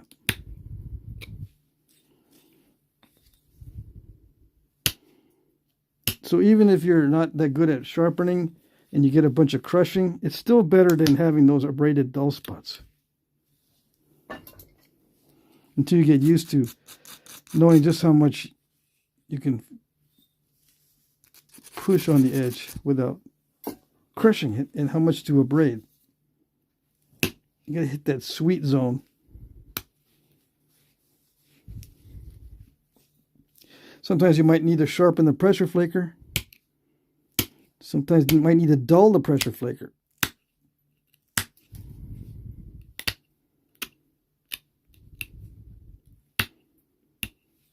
Usually the sharper the pressure flaker, the easier it is to sharpen the edge of the blade.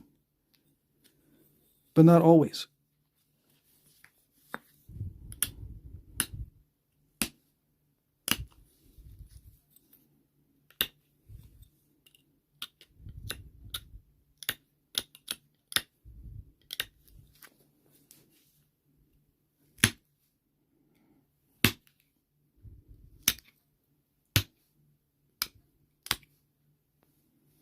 A lot of dull spots there. I think it's because I ground it down a lot earlier. All right, so that's as sharp as I can get it for doing that quickly. Okay. And then down here on the stem, I don't think they're ground down. It didn't say in the description.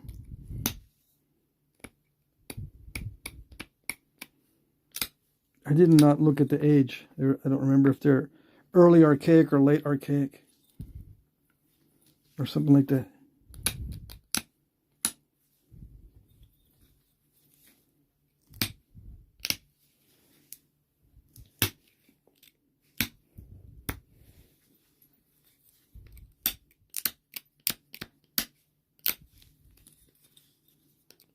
Okay.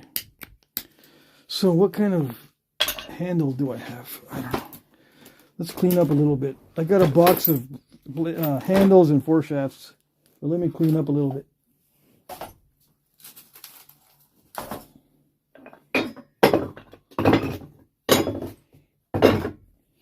I'll also take a look at the chat.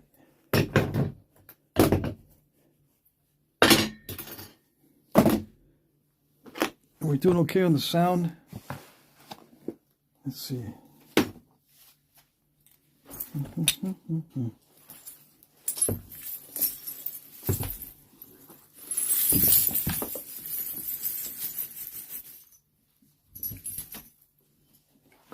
Great. Big cloud of dust. Just what I always wanted.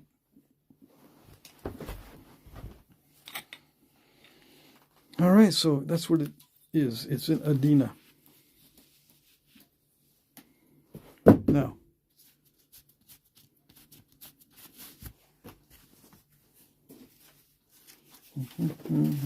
I do have water this time, yay, to soak the sinew in. So I'm not putting the sinew in my mouth because I don't know how old it is. That was a gift. All right. I want a blade. I mean a handle for this blade. Like that. Yeah. Perfect. How did I know? I don't know. That's the first one I picked. So the wood is not up too high above the shoulders, right? That allows me to cover the wood entirely with the sinew. Let's see, good background. It still allows me to cover the entire top of the wood with sinew. You don't have to, right? You can make a deeper notch. And let's see, do I have one with a deeper notch? Anyway, you can make the wood go higher up on here. I don't think it matters too much. This looks like it's a good one because it's a deep notch. Yeah, it's Osage orange too. Osage wood. So what I do is I simulate the glue with modeling clay.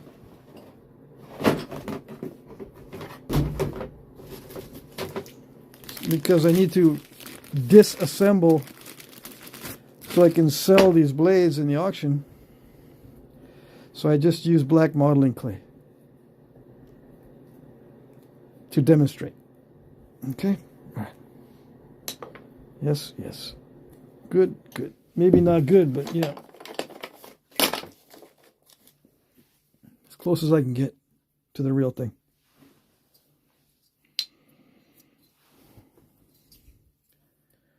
Warm it up a little bit. It's not gonna be enough. Let's see.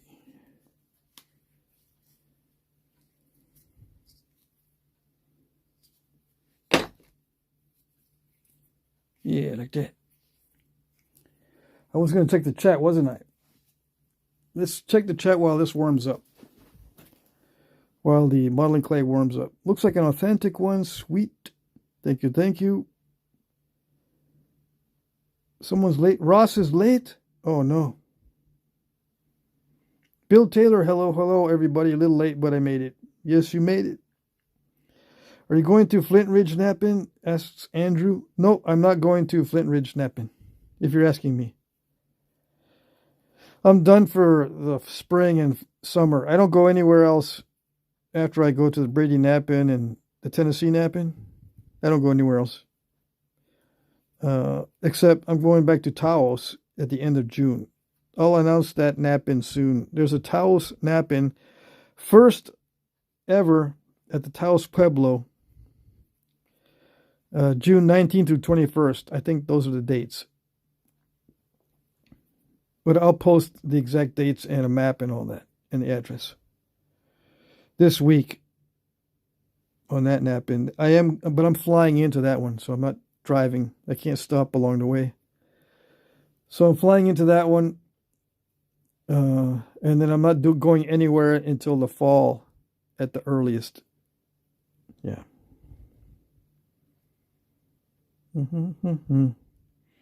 Blunt axe, really awesome blade, Patrick. Heading to bed to go to work tomorrow. Alrighty, we'll see you next time. Thanks for hanging in there. What time is it? Yeah, it's getting late. Let's see. For some reason I can't see. Oh, I've been on for 1 hour and 45 minutes. Okay. It's usually 2-hour live stream. Wilderness Quest Outdoors says I did not get notified as usual. Yeah. YouTube doesn't like me. YouTube does not like me. Timothy Lithic says, do you think you'll post to your philosophy channel again? Oh, yes, I am going to post there, but I'm going to delete most of my old videos and start over. Yeah. I've been writing a bunch of philosophy, or writing about a lot of philosophy. I'm not sure how to say it. But yeah, I'm going to post it. I'm going to post on it, but not yet. And when I do, it'll be very different. I mean, it's going to be basically the same foundation, but I'm going in a different direction. You'll see.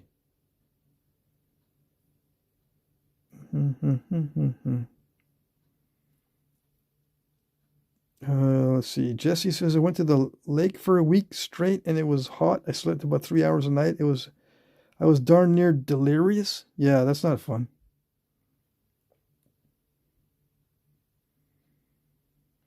Dennis Duncan says, I've been watching some of your videos. I think you're amazing. I started napping 2 years ago with a little bit of your help.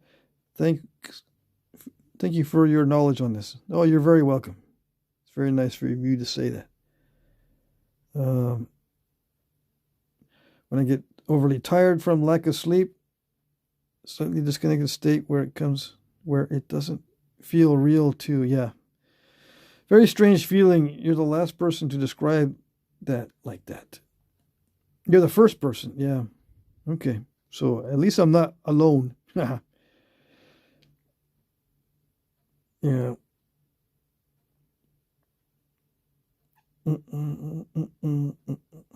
Open about ADHD. Yeah. If you have ADHD, napping can help because it's a good occupier for the brain. And sometimes it allows you to get rewards right away, especially as you get better. You get results, good flakes. Often it helps. It helps you to stay interested in it. Let's see. The live stream is rubber banding me, says Mike Mason. I'm out. Okay. Mr. Jim says, I want to try opalite. Yeah. Have you ever napped that crazy silver color silicone material? No, I have not napped that one, that crazy silicone material. I saw that in Tennessee at the nap-in. I did not try it.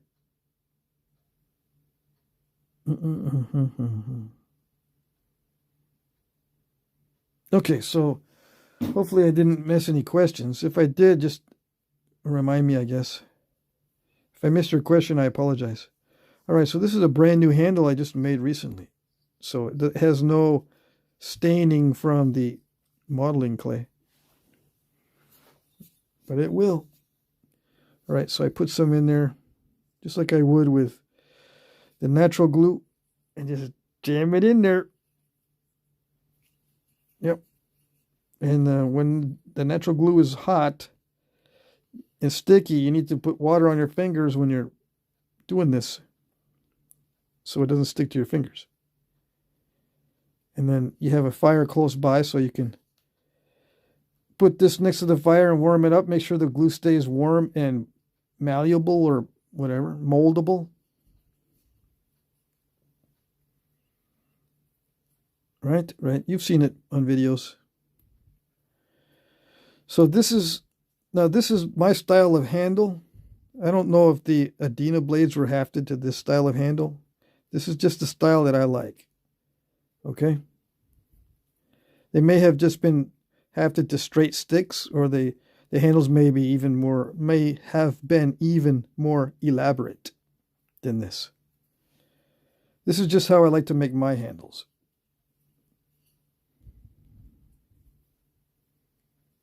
Okay, all right.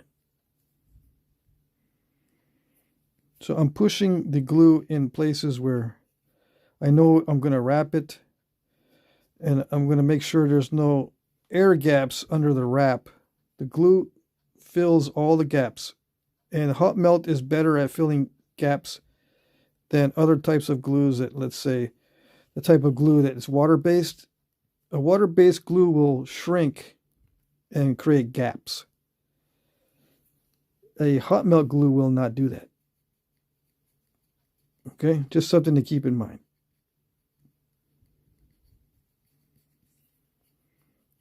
And so we are all assuming that most Native Americans used a hot melt glue because it doesn't create gaps when drying or cooling down.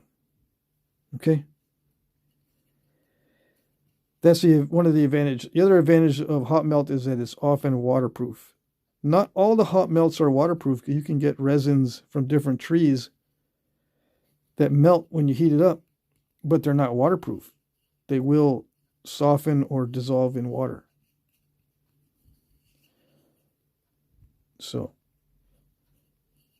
but they won't cause gaps if you apply them as a hot melt. Get it? Yeah. Well, I'm down here. Can you see? Can't see. So just make a nice smooth transition between wood and stone with the glue.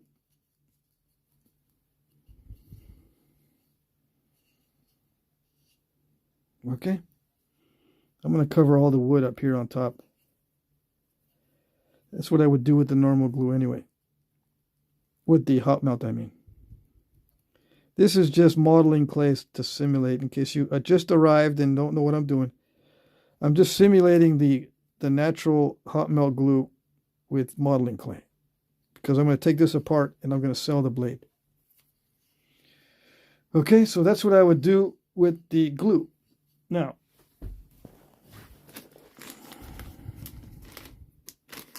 give you a side view.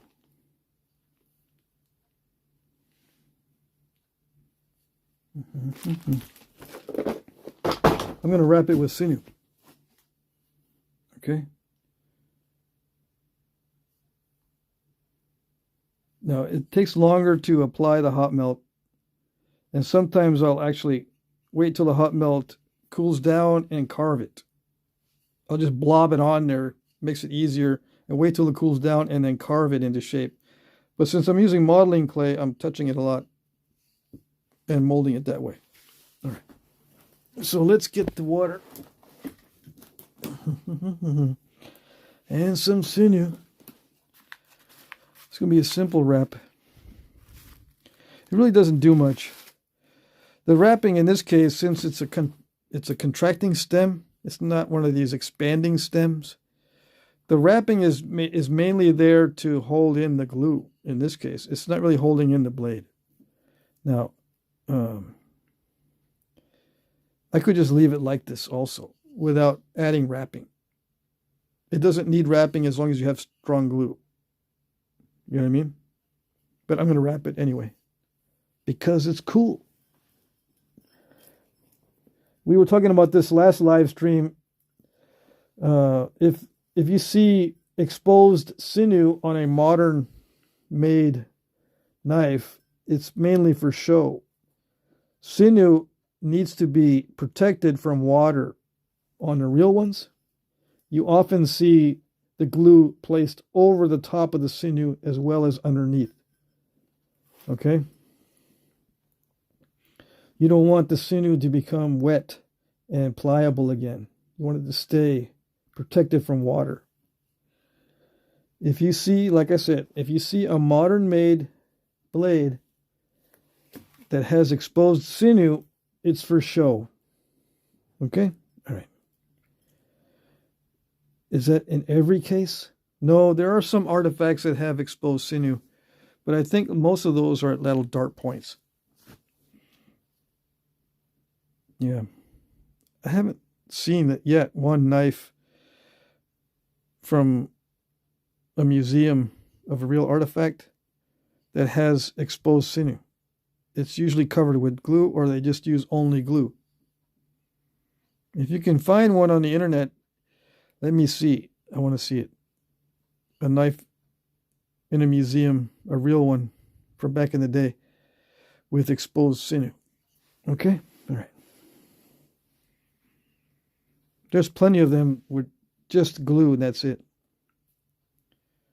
I've seen that many times. And we can't tell if there's sinew under the glue or not. We're just assuming that sometimes there is. They may not be. That's a long piece. This is elk sinew, by the way. That's why it's so long. Okay.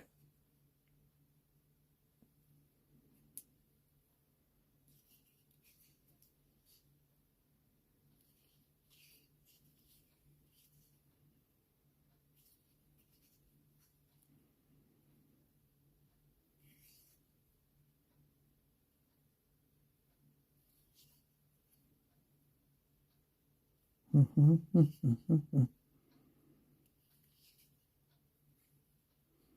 I'm just going to overlap the ends.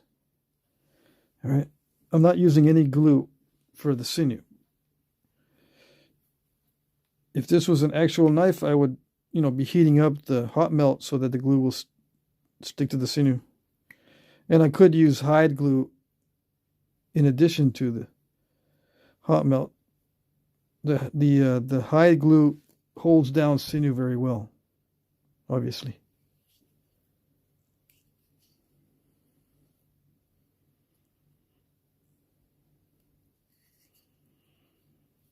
So let's see if I can get all the ends of the sinew wrapped, all those loose ends. This still has a little bit of membrane on the sinew.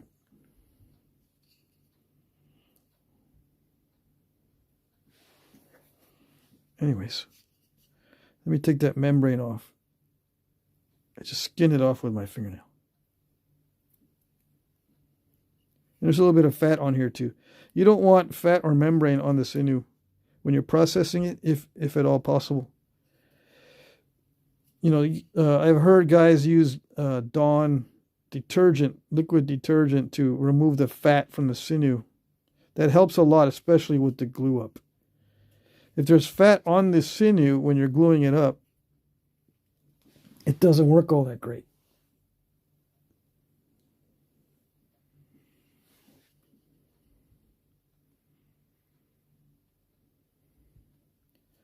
Why so much sinew? I don't know. It doesn't need this much.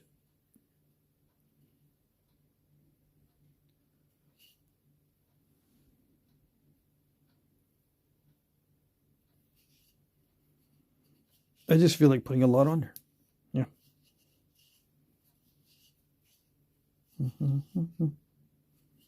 That's it.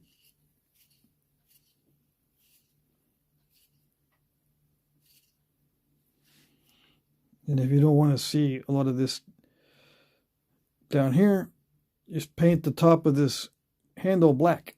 Yeah. But you can see some of the glue there and there, just because of the way it's slotted. All right, so that's it. We are done.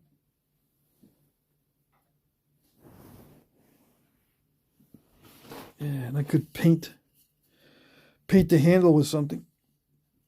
That'd be cool. So what I would do, if this was a real one that I was going to use for skinning or butchering, I put a coat of glue over the sinew. Yeah, and it's just there to hold the glue in the notch right now. That's all this sinew is doing, is holding in the glue and helping it and preventing it from breaking. The glue joint from breaking. It just holds it firmly in there. So this is a contracting stem, which means it'll pull out easily. Okay, so this is not really holding in the stone. It's just keeping the glue in place. And I would put glue over the top of this. I'll show you. We got some time. Where's the blob of glue I was working with? The blob of modeling clay. That's what I'm looking for.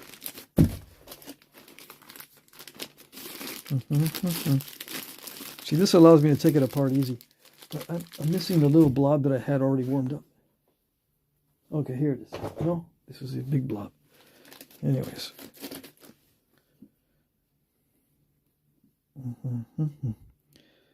So you just put a bunch of this on top.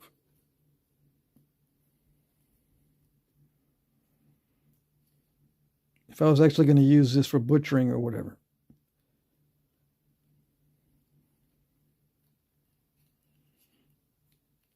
Glue over the top of everything.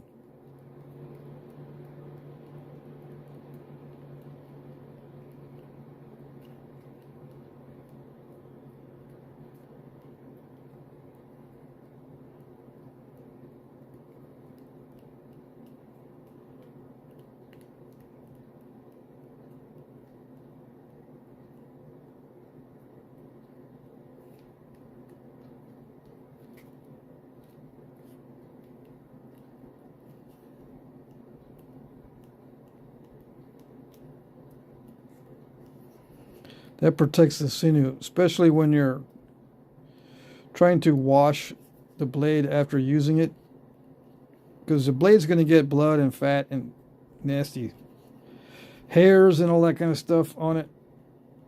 You don't want any of that on the blade.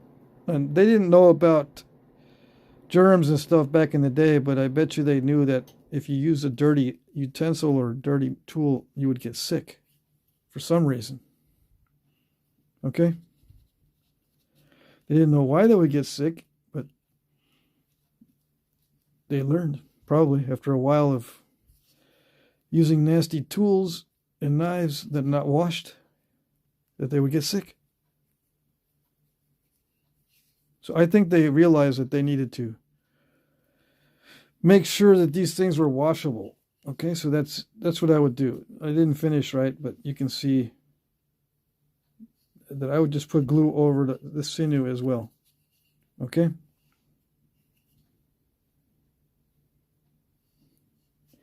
Just like that. Yeah.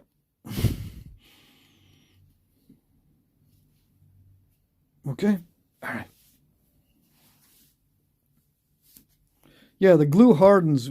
This one is just modeling clay, but the real hot melt glue will get very hard after it cools down. Yeah.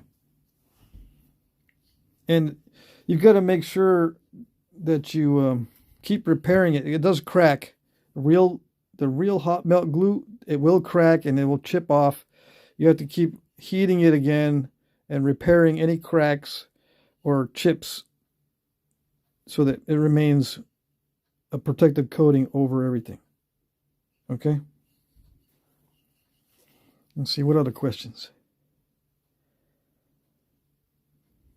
Where do you keep your sinew, Patrick?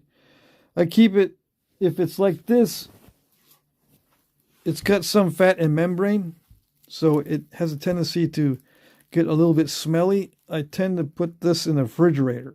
So as it gets warmer, I'm going to put this in the refrigerator. Right now it's in the 30s and 40s overnight, sometimes 50s overnight here in Vermont, so I can keep this in the shop. But as it gets warmer, I'm going to put that in the refrigerator.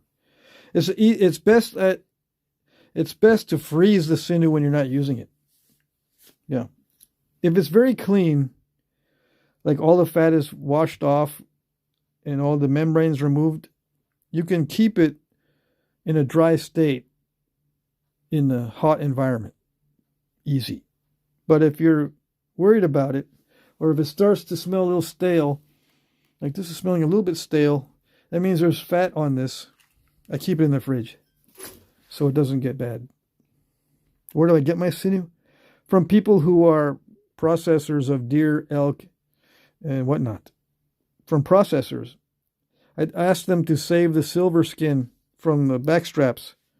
And they go, oh, I know what that is. Some people call it something different, but the back straps or the loin has what they call silver skin or a layer of sinew on it. You guys know what I'm talking about. They'll skin that off anyway when they're butchering. Just ask them to save it for you. If you're talking to a processor or a butcher, a deer processor or a butcher, they'll save it if they're friends of yours, right? Sometimes you can buy that stuff. I get my sinew from more than just one place. I've got them from processors, from friends. I've also removed the sinew from deer that I've killed myself. So 3 different places. Let's see.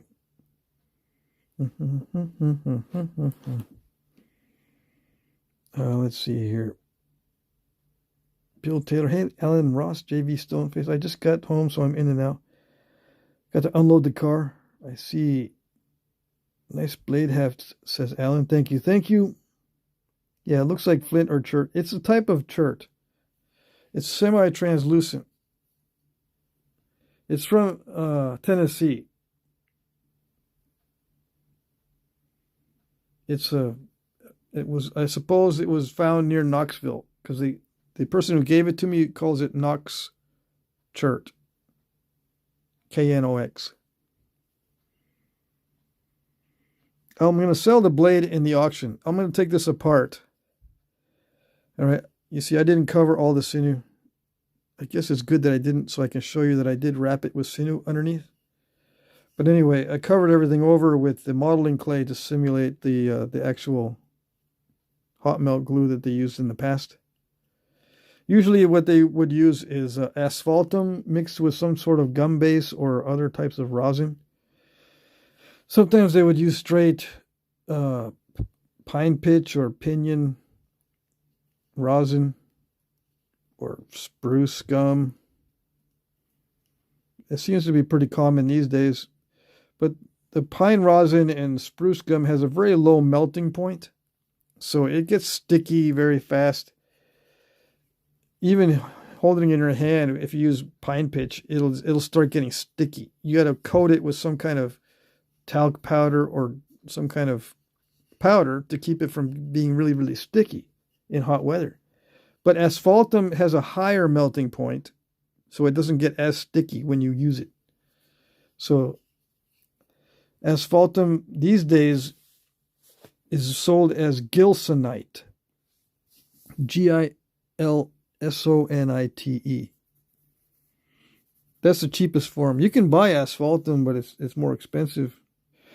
Gilsonite is expensive as it is, but they use it for creating inks, mainly for pure black ink. Right? You can dissolve it in a solvent in it after crushing it up. But you can melt it down and use it as a glue. Just got to mix it with something else, because gilsonite or asphaltum is very hard and crumbly by itself. So it needs to be mixed with something. Okay. It's not obsidian. People always ask that. Is that obsidian? No, it's not obsidian. Do I know somewhere where you can order sinew? I'd like some for my beadwork. Somewhere you can order sinew on eBay is the only place that I know, or Etsy. I think Etsy is actually better than eBay. I think I might have actually bought a batch of sinew off of Etsy. Just type in sinew, go to Etsy. I know it's full of ads and stuff, but anyway. Go to Etsy and then type in deer sinew or elk sinew. I'm sure that at least 5 different sellers will pop up. eBay is a little bit different. I don't think there is as many sellers on eBay. I think they went all over to Etsy. Chris Hill says, I'm finally getting decent at knapping. I've made a few points into necklaces so far. Next, I want to learn to mount them like this. Awesome.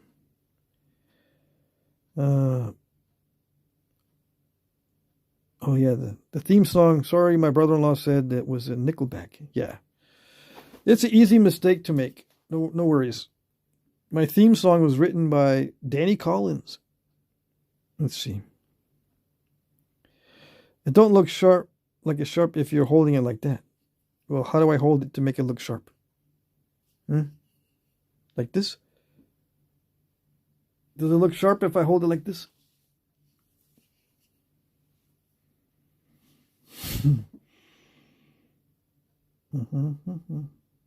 It's sharp. Let's see. What do I cut with it? One of my pads. I'm going to have to hold it like this because this is not a firm glued thing.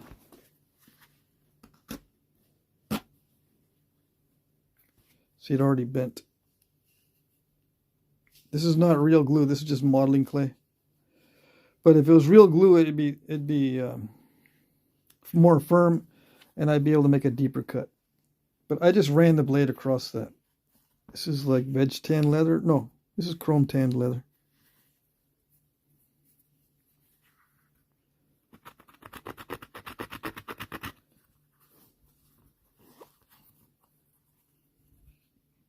I don't want to do this too much because I'm going to sell this knife or this blade. Not the knife, but the blade. This gets dull quick, okay? But it is sharp. And yeah, I got to use a sawing motion. It's not sharp like a razor blade. It's kind of a sawtooth. Stone develops a sawtooth edge. It's not like a razor blade where it's continuously smooth. It's got little teeth. Okay?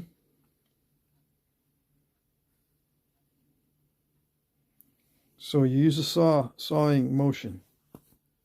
And yeah, it does get dull quick. That's why you see a lot of artifacts resharpened. Okay? And yeah, I can hold it like this because of the sawtooth effect. But if I run it across my skin, it'll cut. If I do that.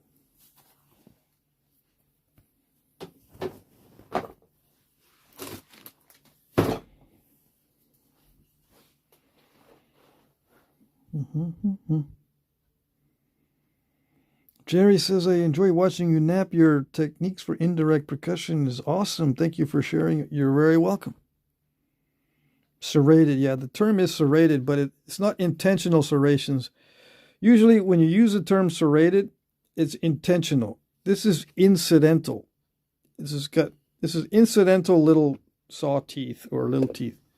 I did not intentionally put in serrations. Serrations are intentional. The sawtooth edge is incidental.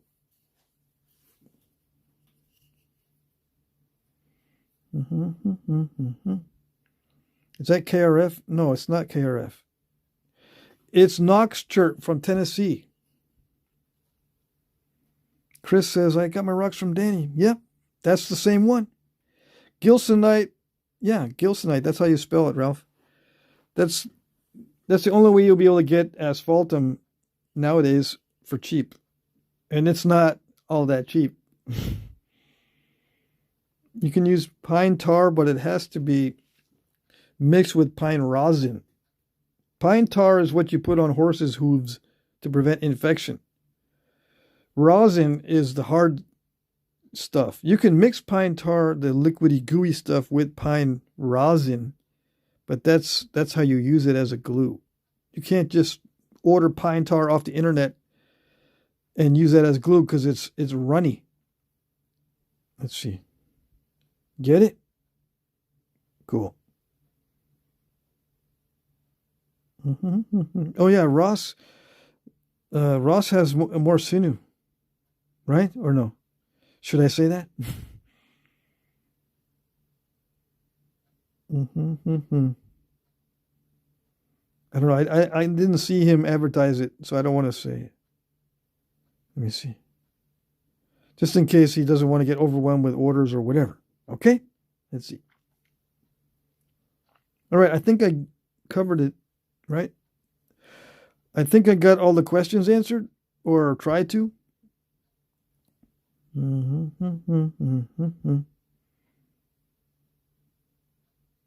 All right.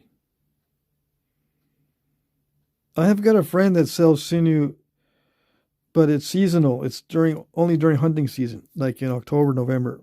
So he's not selling it right now. But you can get sinew off of Etsy, I believe. Let's see. All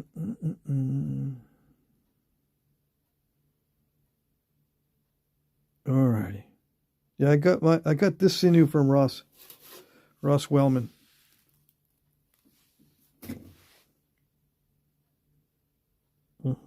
Where's our moderators? I'm surprised no one got put in timeout. Okay, I think that's it. I've already been online for 2 hours and 15 minutes. It dries on the tree and it will be hardened drips. Yeah. Yeah, you can harvest it straight from a tree. after a year or so, it'll harden up enough to just melt it and use it straight from the tree. Yeah. But like I said, it has a low melting point, so it's going to be sticky when you're trying to use it. If you're touching it, at body temperature will warm it up enough to be sticky. Whereas if you use asphaltum, it doesn't do that. How do I know? I'll show you. This is asphaltum mixed with gum base. It doesn't get soft when I'm touching it. It doesn't get sticky either. And this is natural asphaltum from a beach in California. This chunk right here. It's very brittle and hard. It's not gooey. You have to heat it up. See that? See how it sounds like wood, right? Try to do that with pine pitch. It'll crack and crumble when you do this. I'm hitting it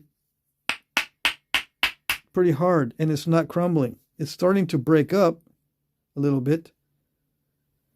But if this was pine rosin, there'd be all kinds of powder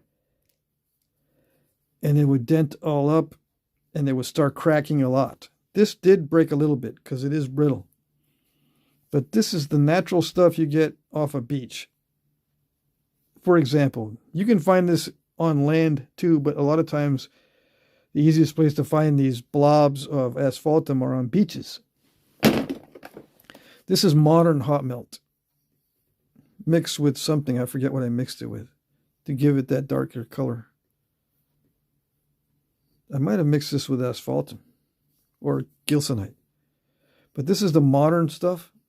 This is the actual real stuff. Yeah, it does break up, but it's not as delicate as pine pitch. Okay, so that's why a lot of tribes use this. They used asphaltum. Okay, this stuff mixed with some kind of plant gum, usually, to make it even more flexible. See, when you mix it with gum base, it makes it slightly more flexible and slightly more moldable. Okay, and not so crumbly. Even though that looks a little bit crumbly, it's not as crumbly as the real stuff just by itself.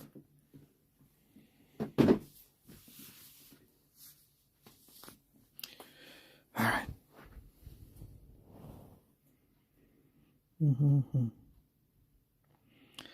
Hey, Mel.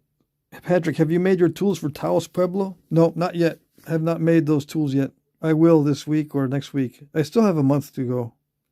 Yeah, I'm going to Taos Pueblo for sure. Yes, yes. I will be there. And I will make a whole new tool set.